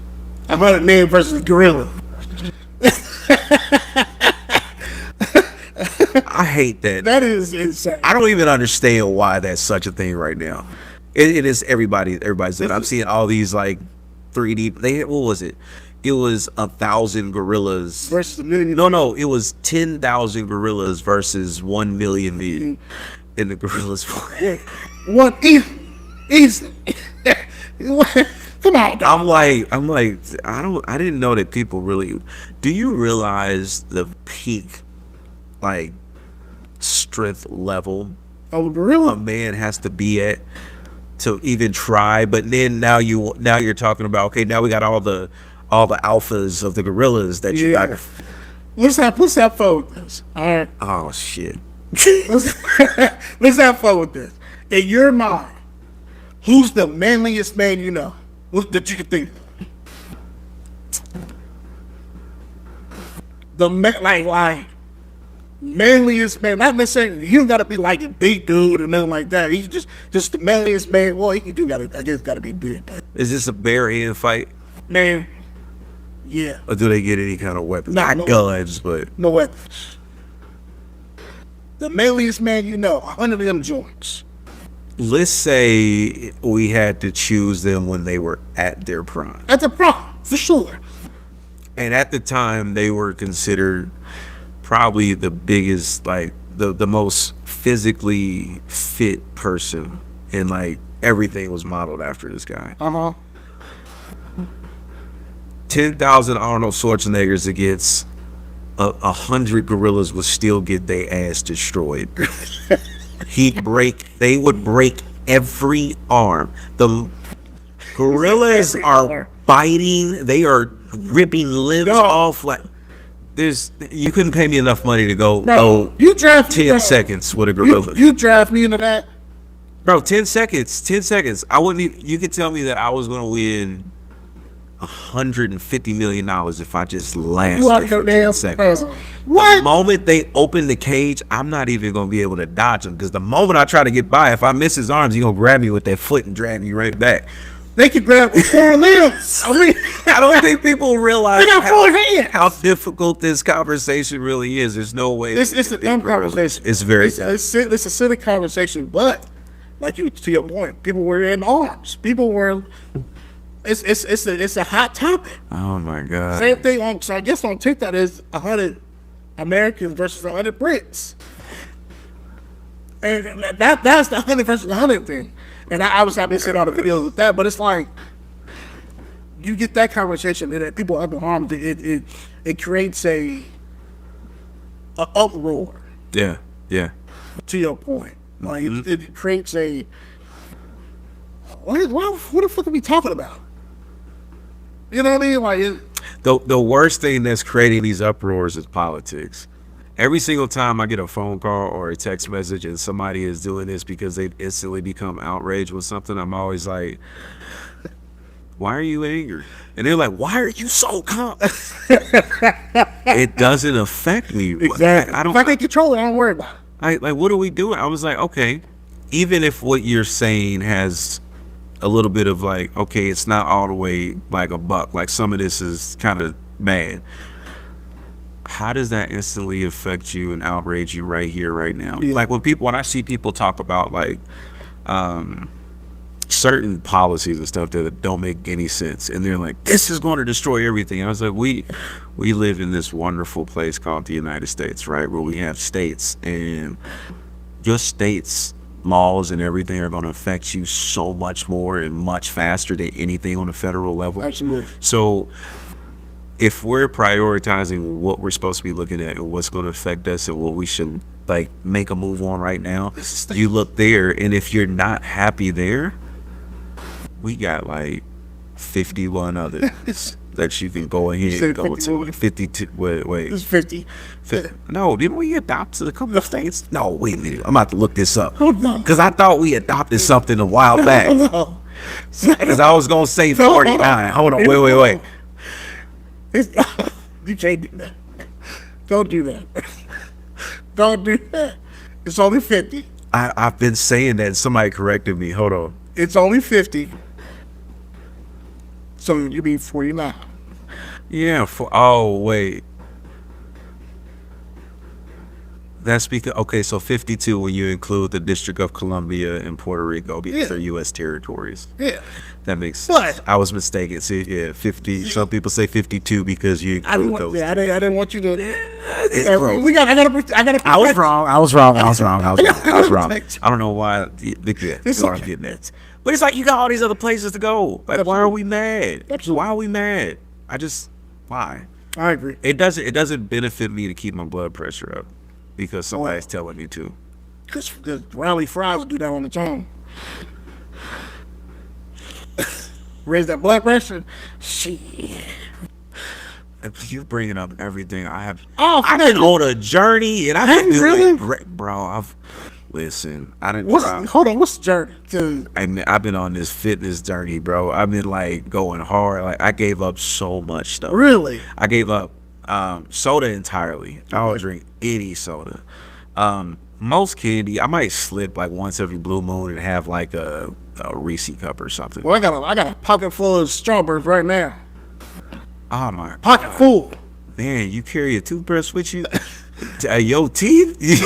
Twice a day. Hey, them cavities. Listen, And what's so crazy? Never had a cavity in my life. I've never had a cavity, and I've always been Yeah. afraid of cavities. I'm afraid I've of always dentists. seen people that have had to have like root canals and all I'm that. afraid of the dentist alone. Now you think about it going to a dentist, Uh huh. fucked up? Yeah. Nah. So you get that. Yeah. So you got to do some extra work on my ass. I know. I'm cool. See, I do twice a day. I go to the dentist every 6 months. I do intermittent fast too sometimes, See, and I do it probably more than I should. But so when I'm actually, a lot of times I found when I'm hungry, I'm actually just thirsty. I'm like, I haven't had enough water. And then so like I'll have my meals. I still make sure I get like the appropriate amount of calories and stuff in. But like for instance, I don't eat breakfast. I've never been a person that like really like to eat breakfast. yeah. I'll get up, get going. Like now, I'll get up, I get my workout in the morning, and then I'll go ahead and start my day. And then probably like 2 or 3 days out the week, I'll do like a double. So I'll work out in the afternoon too after I get back.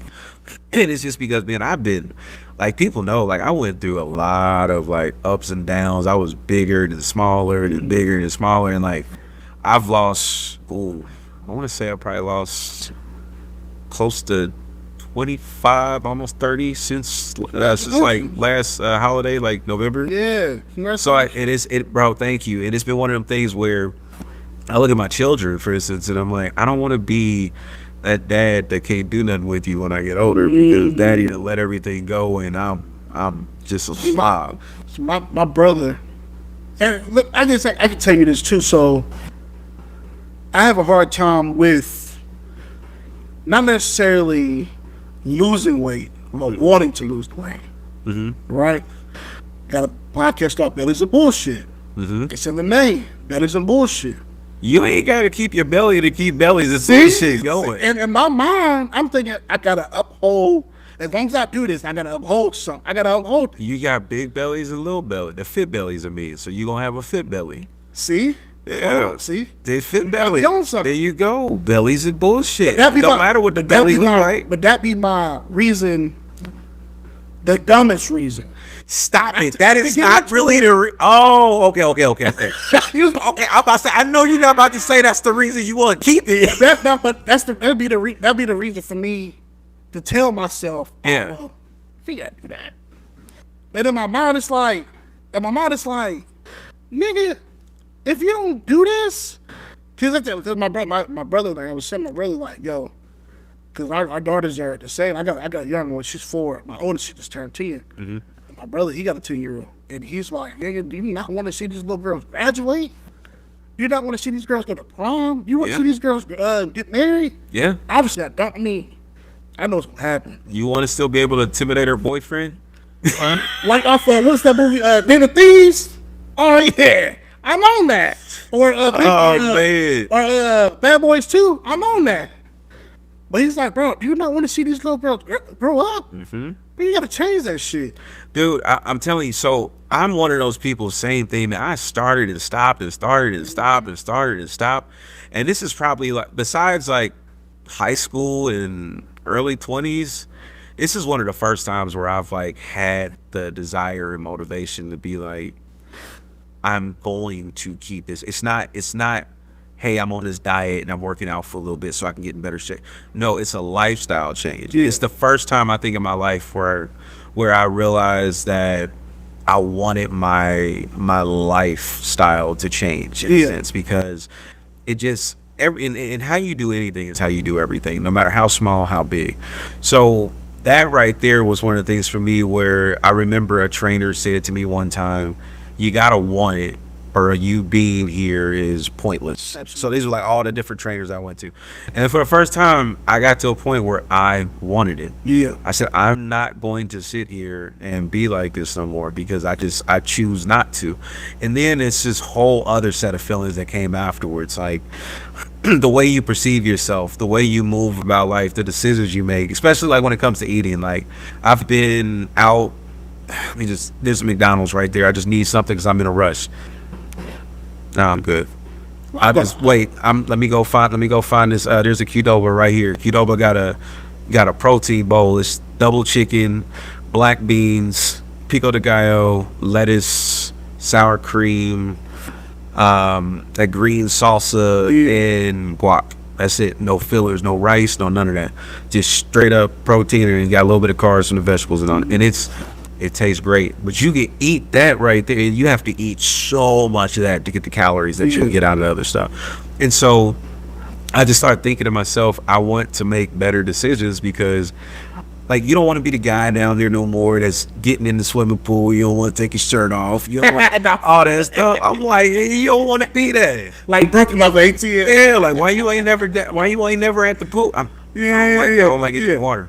Yeah, no. It's like like you start to get that, and I think the confidence boost that comes with it is probably the thing that most men underestimate, or anyone in general that's out of shape underestimates, is that it's this strange, not even strange, because it would have been there already if we all know we're supposed to take care of ourselves. Yeah. We just don't, like, it ain't nobody's excuse for us not being taken care of other than ours. We just chose not to do it. So it's this boost that happens that, again, changes the way you view all kind of stuff. Even with the podcast, I know, like, I'll go and look at my first episode, and then I'll look at the last one I did when I was in Texas. The growth, and then, like, my face. Somebody pointed that out and said it to me. They said, your face has got smaller, a lot smaller. And I was like, I appreciate these. I was fat as fuck. I was the first thing that lets you know you've changed is when you bend over to tie up your shoes, and you like, I'm still breathing the same way I was standing up. The belly is going. Man, boy. Boy, man, just bend over to put your shoes on. I'll be fucked up. And when you said, hold on, God, I got one there. Like I was telling you earlier, I was in the club. I was in a club Friday night. Okay. Had on the wife beat under my shirt. The whole night. My shit rising above my stomach. You don't know uncomfortable until you get somewhere full of people and you doing this time. Like, okay, listen. And then it's still happening. It's happening all the time. I'm like, damn, did I put on? And all my shit's like all my shit 2XL. What I put on? Oh, trainers out. Like, what the fuck? Listen. Well, I was fucked up. I'm like, God damn, did I? What? And then next, I sit down, it's like, that little plot back here, why? Come on, dog. Like, why the fuck does the back of your shit rise up, dog? Like, every time, though, like, I'm fighting this shit right now. Like, God damn. Bro. I want what you saying. I know what you saying. I know what you saying. No, for real. Listen, I had a situation like that. I'll never forget. It was, dude, it was NBA All-Star Weekend. So my company was filming for Bacardi USA. So we had to cover Duce, Angels Envy, Grey Goose, Patron, and it was like two other ones, right? So like the CAA event, the JD Sports, Adidas, like everybody was there. And so one of them was kind of a formal event, so I had to wear something different. And I remember I was like, I'm gonna be on my feet this whole time. I'm just about to grab this polo. I run and grab polo. I run out the house. I get in the car and I'm like, all right, let's get down here. I gotta hurry up and get set up, get started and everything, right? I put this polo on. This polo probably stopped like that far. From my from like where my belt was, like under the belt. And I was like, well, can't raise the game for shit. Nothing. Nothing. And then after what, you get to run around doing everything you gotta do, and then the biscuits happen. That's when they come up, and you got it here, and you got it underneath, and that was just like, I'll never forget in that moment. I was like, I don't want to be big no more.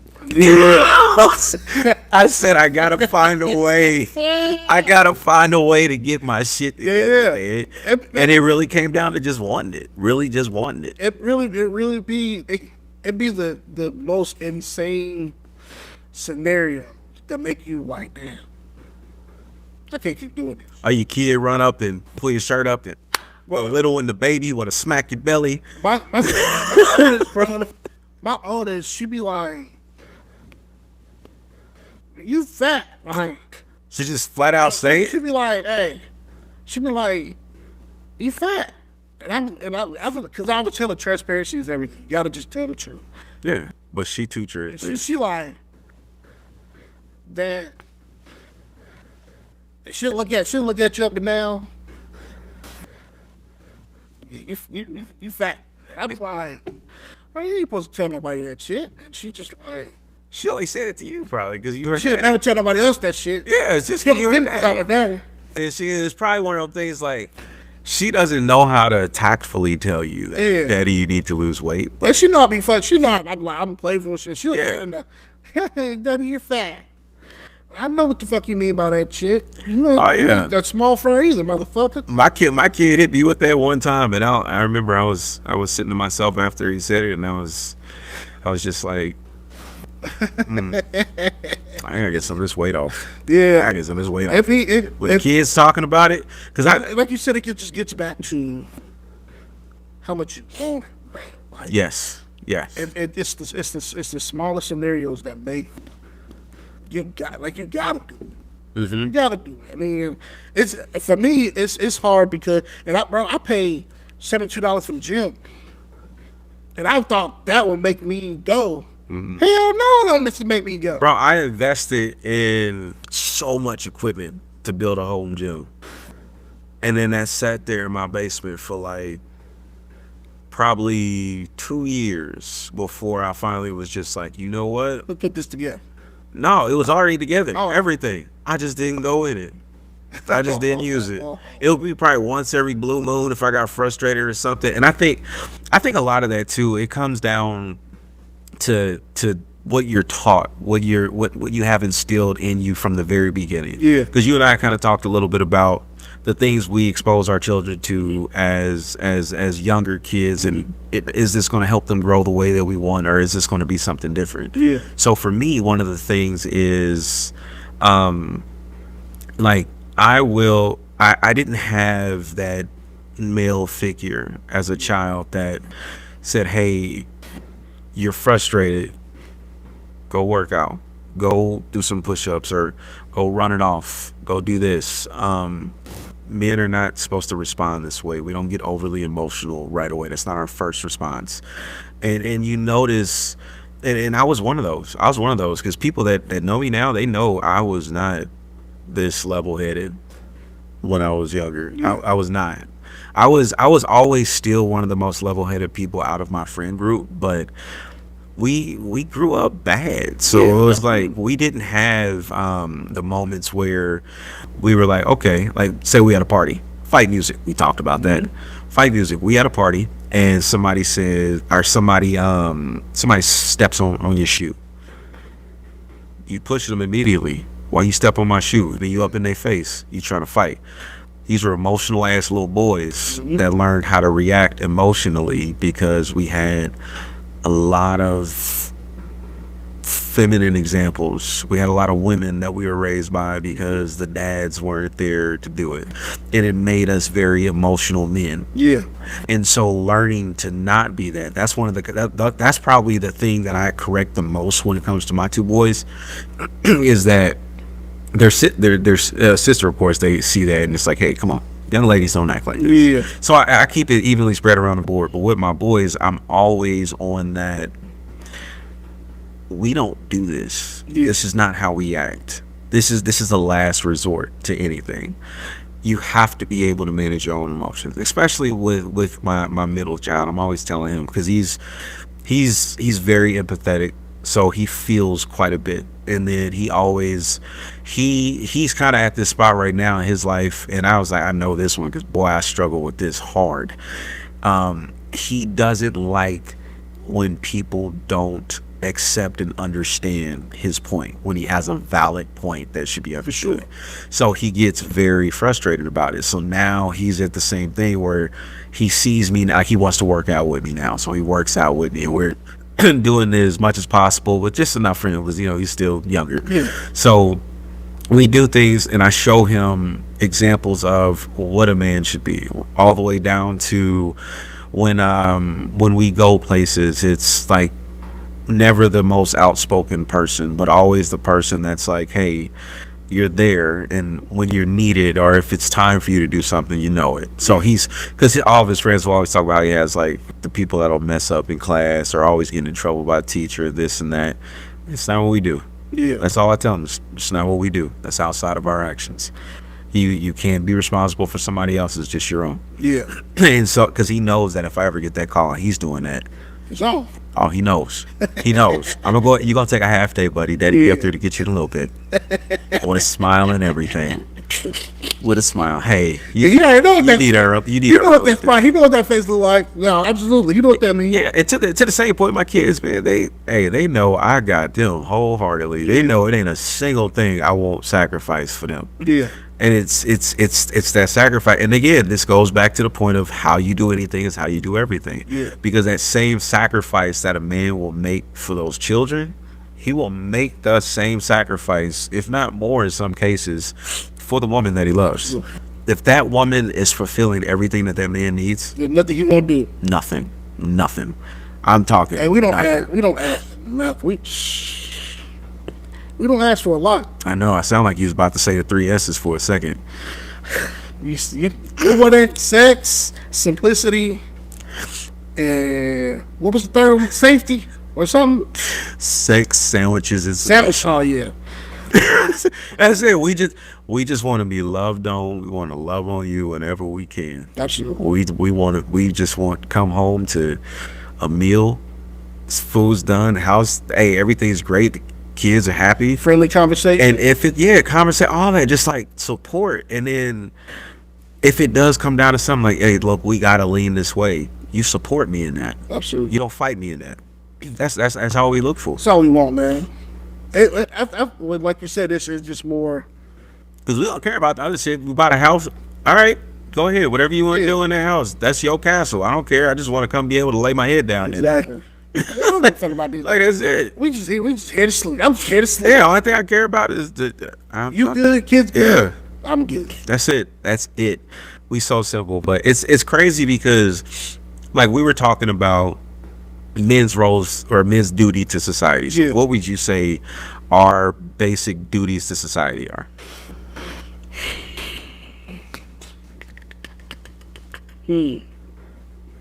It's like at our core, what are men supposed to do for society? Provide. Mm-hmm. Create a safety blanket. Mm-hmm. For people. So providers, protectors. Mm-hmm. Resources. Provide resources that for the betterment of people. Mm-hmm. Whether that's building structures. With buildings, homes, things like that. Military. Military is a big. The majority of the military is men because, again, if we do the same type of scenario, 100 men versus 100 women, it's just a physical difference. We can't. It depends on what chicks are from. I digress. Oh no! Again, if we're talking like the Bronx, we talking about some different. 40-second post. We talking about something. Hey man, come on, them chicks from 40-second post and give it. So I digress. Anyway, I mean, I get what you're saying, but it'd be the same type of scenario. We got like the same factors. Like, okay, we're talking about men in peak performance and then women in peak performance. Yeah, how much like with you 40-second post? That is so funny, man. That is hilarious. Cleveland, they bite. Hey man, back to the point. Them motherfuckers fight. I'm just saying. Oh my God, man. Fathers, create resources, military. Damn, bro.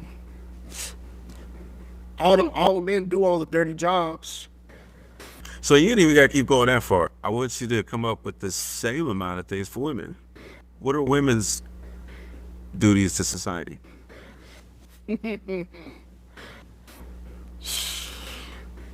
Are you starting to think about the stuff that you can't say because you get canceled? Yeah. It's crazy, right? It's crazy, right? When you really think about it, like, okay, if we have to do these things, what's your contribution? And then you start to realize, this is why a lot of people say they don't believe that women are looking for relationships for necessarily love as a whole. It's more so, what can you do for me? And I feel like that's why we see so many single at this point, men and women in these later ages too, because like they can't quite work it out. They can't, because if you say, okay, what are women's biggest role in society? Biggest one whatsoever. Reproduction. We can't have a society without women. Y'all are literally the only thing, not the only thing, it's a combination of both. But without you, we cannot create life. And it's this whole thing, like everyone, they showed these numbers, and they were saying that birthing rates for the United States are down dramatically. And we're not teaching that, hey, yes, we get this education and everything, right? But the ultimate goal is to be able to gain a family, have your family prosper, and build legacy and everything else for your family. Build that. Teaching. That's not what they're taught. That right now what's being taught is How to be independent, how to be business owner, how to like here's an example. We see a lot of people make jokes about very wealthy kids and how they're troubled kids because the parents weren't necessarily raising the kids right. They didn't raise them right. If you have a child and they have two parents, and these parents are both CEOs or whatever of companies, that's a very demanding position. It is. Those are two alphas. There's a nanny that's going to be raising those kids. Or if you're in a good situation, maybe a grandmother. But I mean, grandmother and grandfather, if you're in a good situation. But even so, with that, where does that leave you with your child? And why do you think all these, like, they grow up, oh, they got daddy issues, they got mommy issues? Well, they lived great lives. The parents were very well. The parents didn't spend any time with these kids. Like, a lot of people ask me, God, your youngest, how's he speak so well? And he's doing all. You think I don't put in time with him? And nobody is going to put in the time with your child that you put in with them. I don't care if this is your. No, I'm not going to say that. I'm not going to say that, because I had an aunt that put time in with me like I was her own baby boy. Like she's my auntie, my mama, my sister, everything. So it's definitely possible, but in most cases, I don't think the parents realize that these children grow up saying, "You were never here," and that's what really got me, because they're not even talking. I have a few friends that don't have relationships with their very wealthy parents because their parents didn't raise them, and they resent them to this day for it. It sucks. So like, when you look at these situations, you say, hey, what are your roles? What are my roles? How do we get to this point? There's nothing. There's literally nothing. There's no way to say it without saying it. There has to be roles, and when I tell you that there's a role, you get upset by it. And then it's that, like, this thing. I've never enjoyed this thing with putting men in women's spaces, and women entering men's spaces, because I was explaining this to somebody, and they were like, "That sounds like a very sexist comment." I said, "Okay, well, let me explain it." Like men, we banter, we get aggressive, we locker room talk, we do all that stuff, right? So if it's a situation where we're sitting around, we're having drinks, we got two guys that get into it or whatnot, we talking, it's a dispute, we're typically gonna be cool afterwards. Like, hey man, you know what, bro, don't worry about it. It was cool. This is our guys. We just arguing over sports and whatnot. That happens with a woman. It's a very different situation when that woman is now in that space, and now that man she's doing the things to argue like the man, and then we're doing those exact same things back to them because hey, this is our space, this is what we're doing. But now we're sexist, we're misogynist, we're all this. They get personal. They get very personal. Very personal. Very personal. Yeah, they get very personal. Don't let say that like you just heard one from experience. What happened with you? Don't let her know you, because if she know you, she'll get the So my situation. Well, I had a situation where I had and we've talked about it shit. So I had a situation where I had a friend that got mad at me because I acted that shit going on. Like I said, lost my job, and I was mad about everything. I was mad about everything because it was like I'm so used to life being a certain way. Now the whole shit's altered, and obviously I would talk to my homeboys a whole different way than I would talk to her. But at this point in time, I did because I'm mad. I'm cussing them out. I'm cuss her out. Then she gets to the point where, but they know it's well, damn, it's not DMatt because he's going through something. Well, she didn't really get the memo.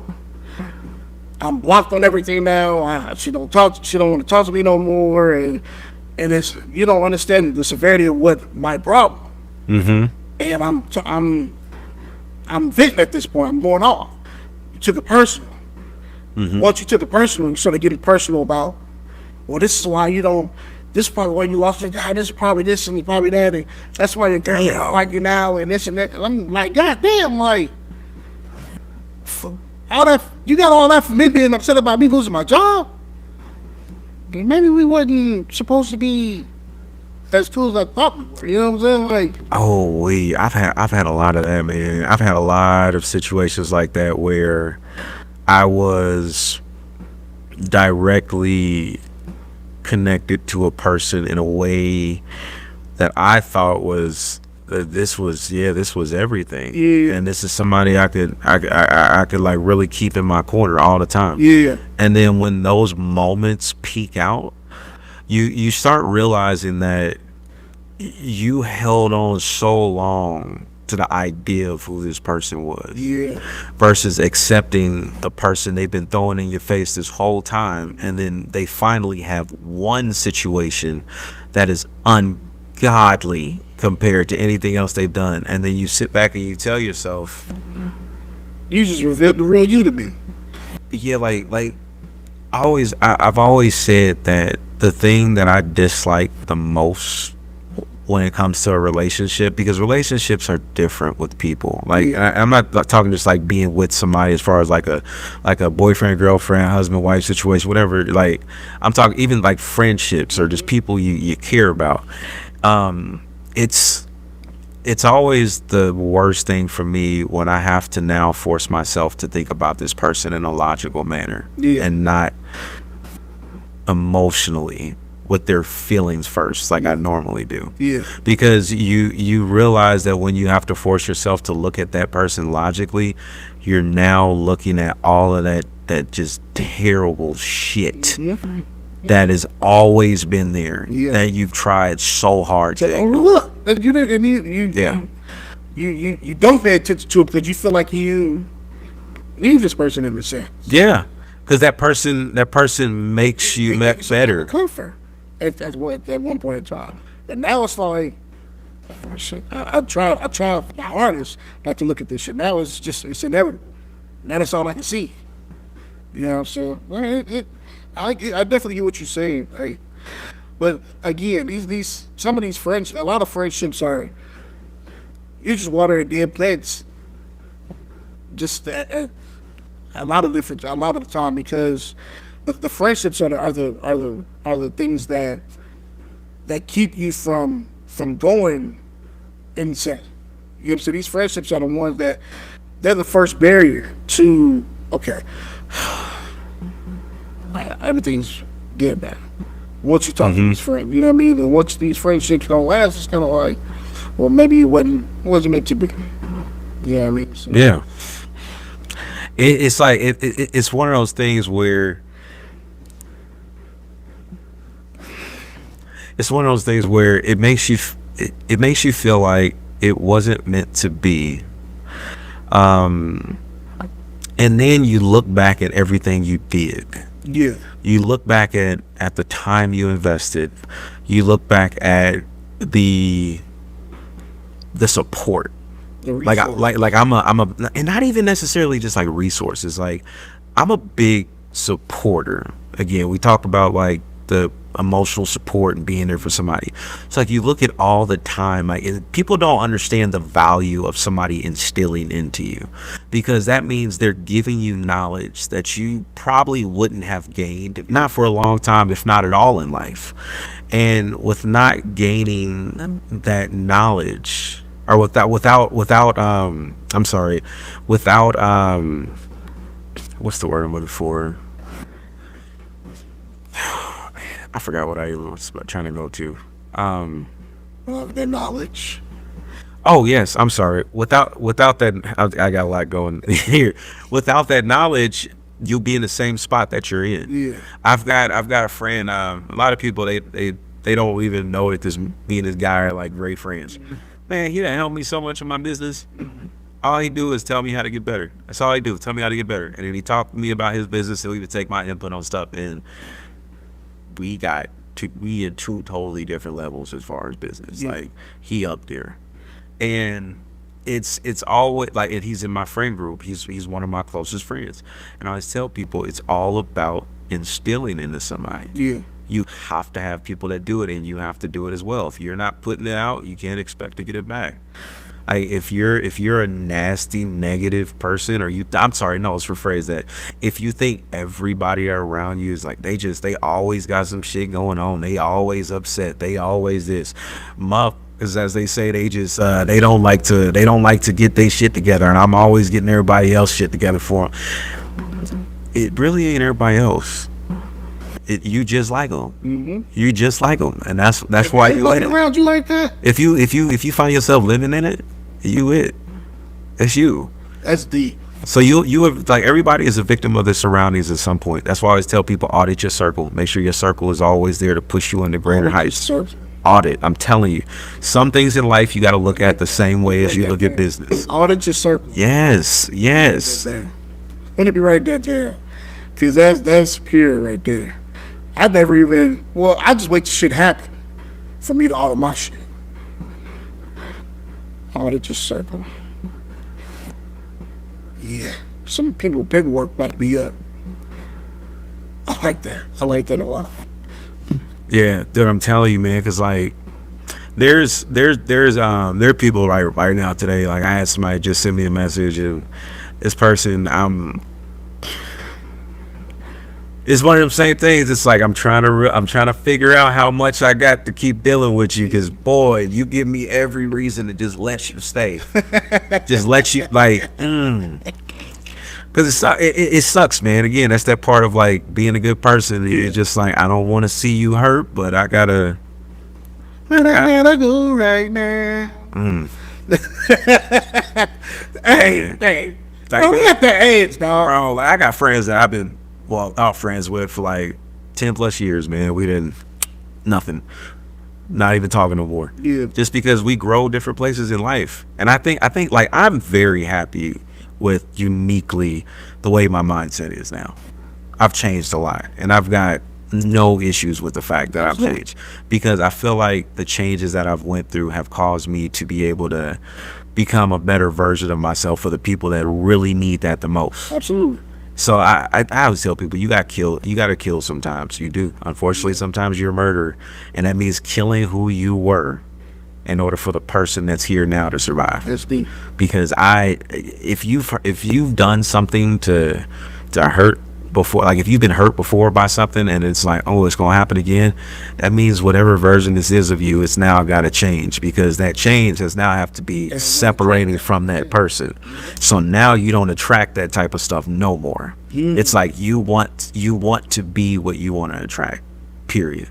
I don't want the nonsense. I don't want the people around me that's constantly trying to live in the bullshit, and like, hey, you literally are the supervisor of the shit show, and I don't want to be there no more. Like, you supervise that shit show all by yourself. Yeah. So it's tough, man. I think that the biggest thing that we can do, though, honestly, is like dads, influencers, like whatever you want to call us. It's all going to be in just setting positive examples, because that's the biggest reason for my podcast. Is like you said, you wanted yours to be one where people laughed. You want them to be happy from you making them laugh. I want people, especially men. I think my podcast is more so geared towards men. Yeah. But also geared towards women understanding the viewpoint of men. Yeah. And that's the ultimate goal, because men, we don't talk about these things. No. A lot of men will not talk about their problems. I can't tell you the amount of men that contact me. Like, I'm so glad to see you say stuff like this, because I can't talk about people about that. But I get a little bit of understanding now when I watch you. Yeah. So that part, that's been the thing that's really made me happy with continuing the podcast, because I think this is episode 6. Yeah. So it's been those things that have really pushed me to like want to keep going. Mm-hmm. And I just want people to get some kind of help out of it. Absolutely. And they will.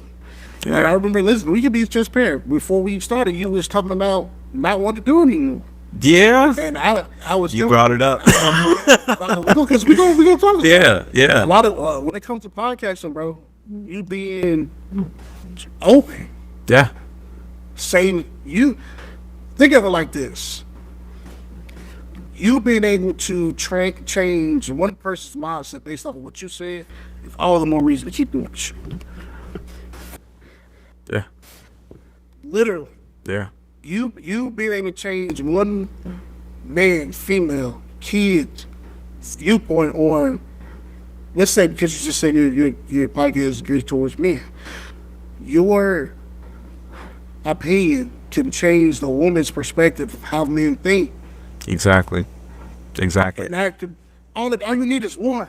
I just want them to see a different side, because that's the thing I'm told all the time by almost every woman that, especially, I'm actually shocked at how many people have actually recognized me from the podcast, and I feel like it's not even that big for me to be getting recognized. You don't know that.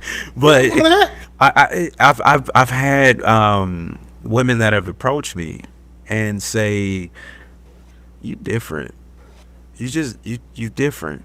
I'm not used to hearing a man speak about the things, or speak the things you speak about, or the way you speak about the things." Like, one of the biggest things they tell me is, you have perspectives that we don't expect men to be able to have. Mm-hmm. We don't expect men to be able to get their feelings together to say that.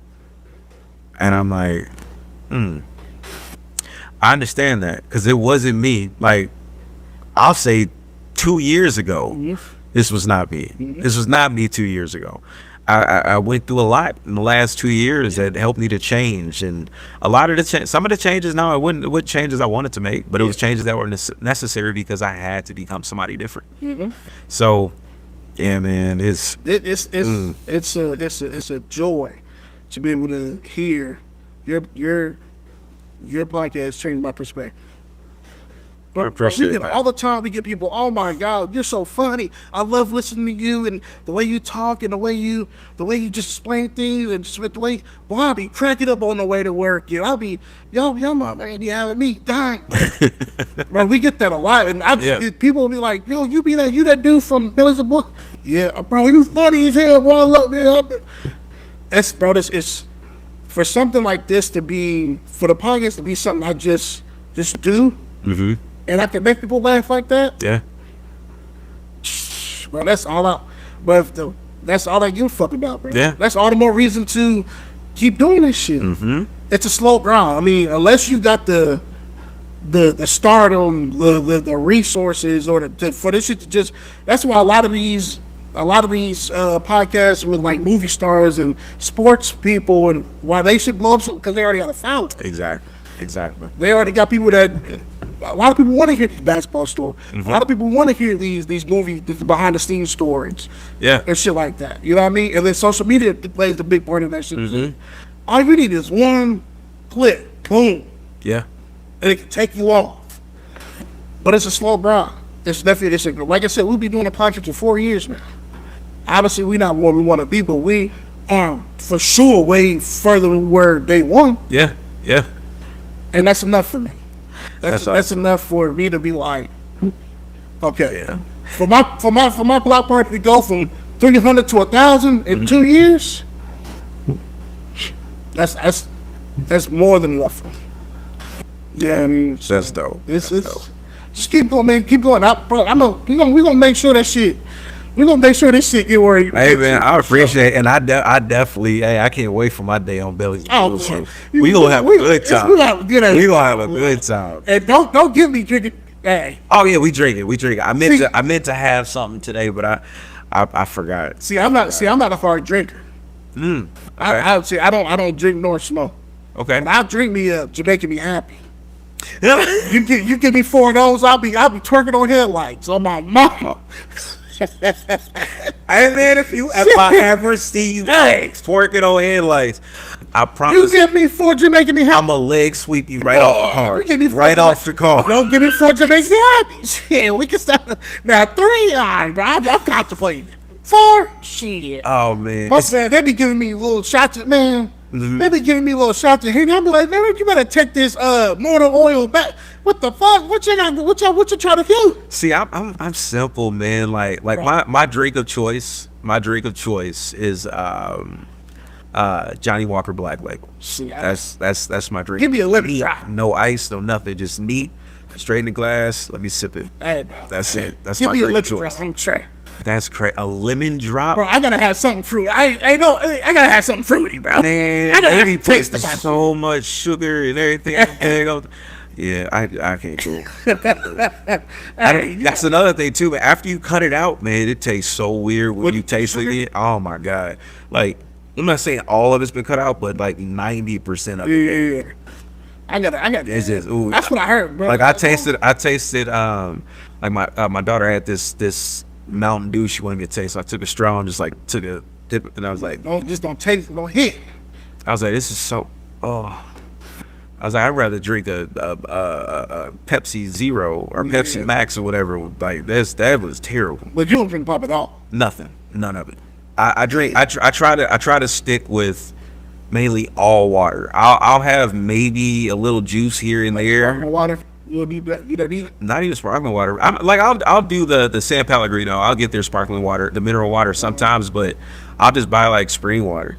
Matter of fact, you know that Saratoga? Yeah, is that it's good? like $1.50 cheaper than Fiji for the same bottle, same size bottle. I just bought a bottle Saturday. It's been in the fridge. I'm glad you reminded me. I bought a single bottle. I would go home and smash that motherfucker. I didn't even had it. It's so good. They have this app where it like ranks your water rating or whatever, and Saratoga rates like super high. Ironically, Ice Mountain does too. Really? So if you just want good spring water, because spring water is better for you. If you just want spring water, Ice Mountain affordable and very good. It comes in a 50 pack. I just think Ice Mountain tastes like crap, if I can be totally honest. I don't like it.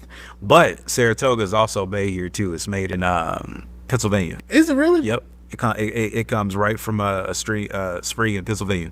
Huh. See, I didn't know that. Yeah, and I was like, that's why. I was thinking of some Italy shit. Exactly. And I was like, okay, this explains why it's so much cheaper than Fiji and everything, because it is bottled right here domestically in the U.S. So I was like, okay, but it's good. I didn't get the glass bottles. I just do the plastic ones. Yeah, like I think it's 50 cents or 60 cents cheaper for the plastic bottles.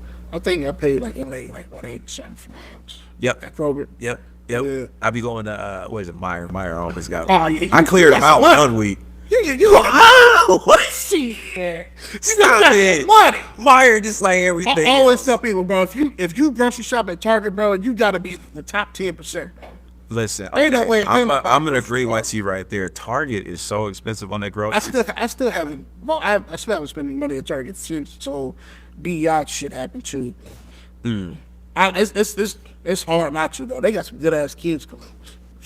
Target always got. They always got good kids. Meyer do too though. See, Meyer kids clothes real good, real shit. that you They always on sale. you got some. Stop it. Meyer's clothes always on sale.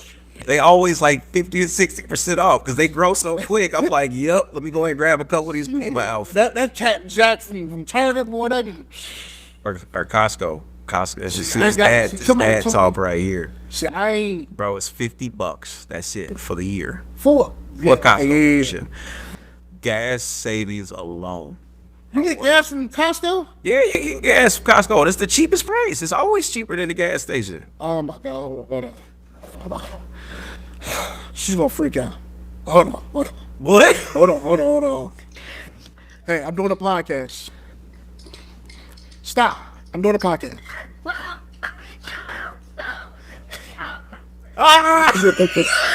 Yes. I told you. Okay, I love you. I'll call you back in like. Okay, man. I'll call you back in a minute.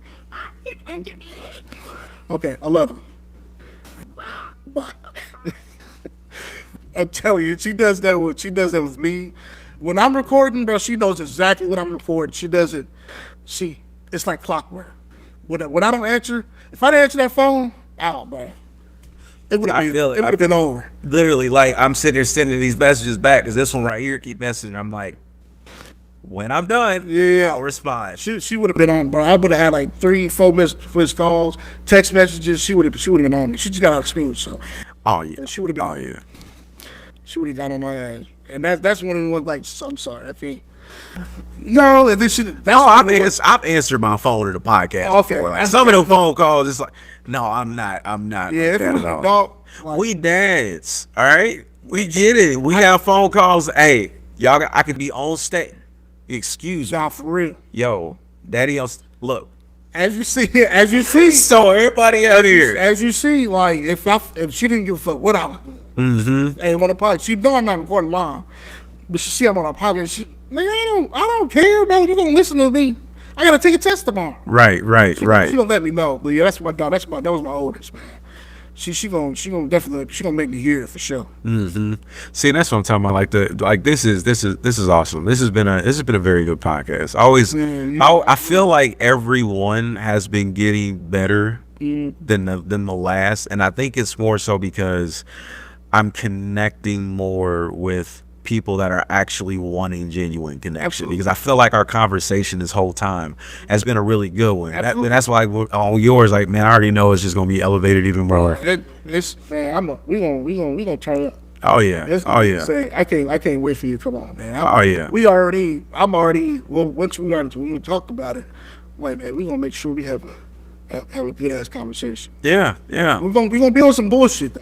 Oh no, that's totally fine. Hey, look, we on some bullshit. Look, we Brown Ripple kids. You know how we are. We Brown Ripple kids. Man, we Rockets, man. Hey, Rockets to the head, baby. He's black and we black and orange out here. You know what I mean? You don't bring on with your blood, Brown Ripple too. So this is the other dude we did that does the production, not the production, but the production. He went to Perry. You know, was it Perry or was it? One of them damn stupid, Perry, Franklin. Okay. One of them shits, but he don't understand the public. Right. Yeah. Right. So, but no, yeah. Next time is when you come on the pod, it's gonna be crazy. Hell yeah. Can't wait. I can't wait either, bro. And give everybody your social handles and everything. Man, appreciate you, man. My name is DMatt LaFleur, man. You can find me on all platforms at DMatt LaFleur. Podcast, Bellies and Bullshit on Instagram, Bellies and BS on TikTok. Bellies and Bullshit on Facebook. If you want some laughs and the giggles, man, come on and fuck with us, man. We got all types of stuff going on this summer for the pod. We got the block party at the end of July. We got our live show June 6th at Midwest League. So just make sure y'all tap in, man. Appreciate y'all. Absolutely, bro. I appreciate it. Thank you again for coming through. Everybody, we appreciate you coming through to check out this episode of the Human Mosaic Podcast. Please like, share, subscribe, leave a comment. If y'all don't comment, what the fuck you do? Just comment.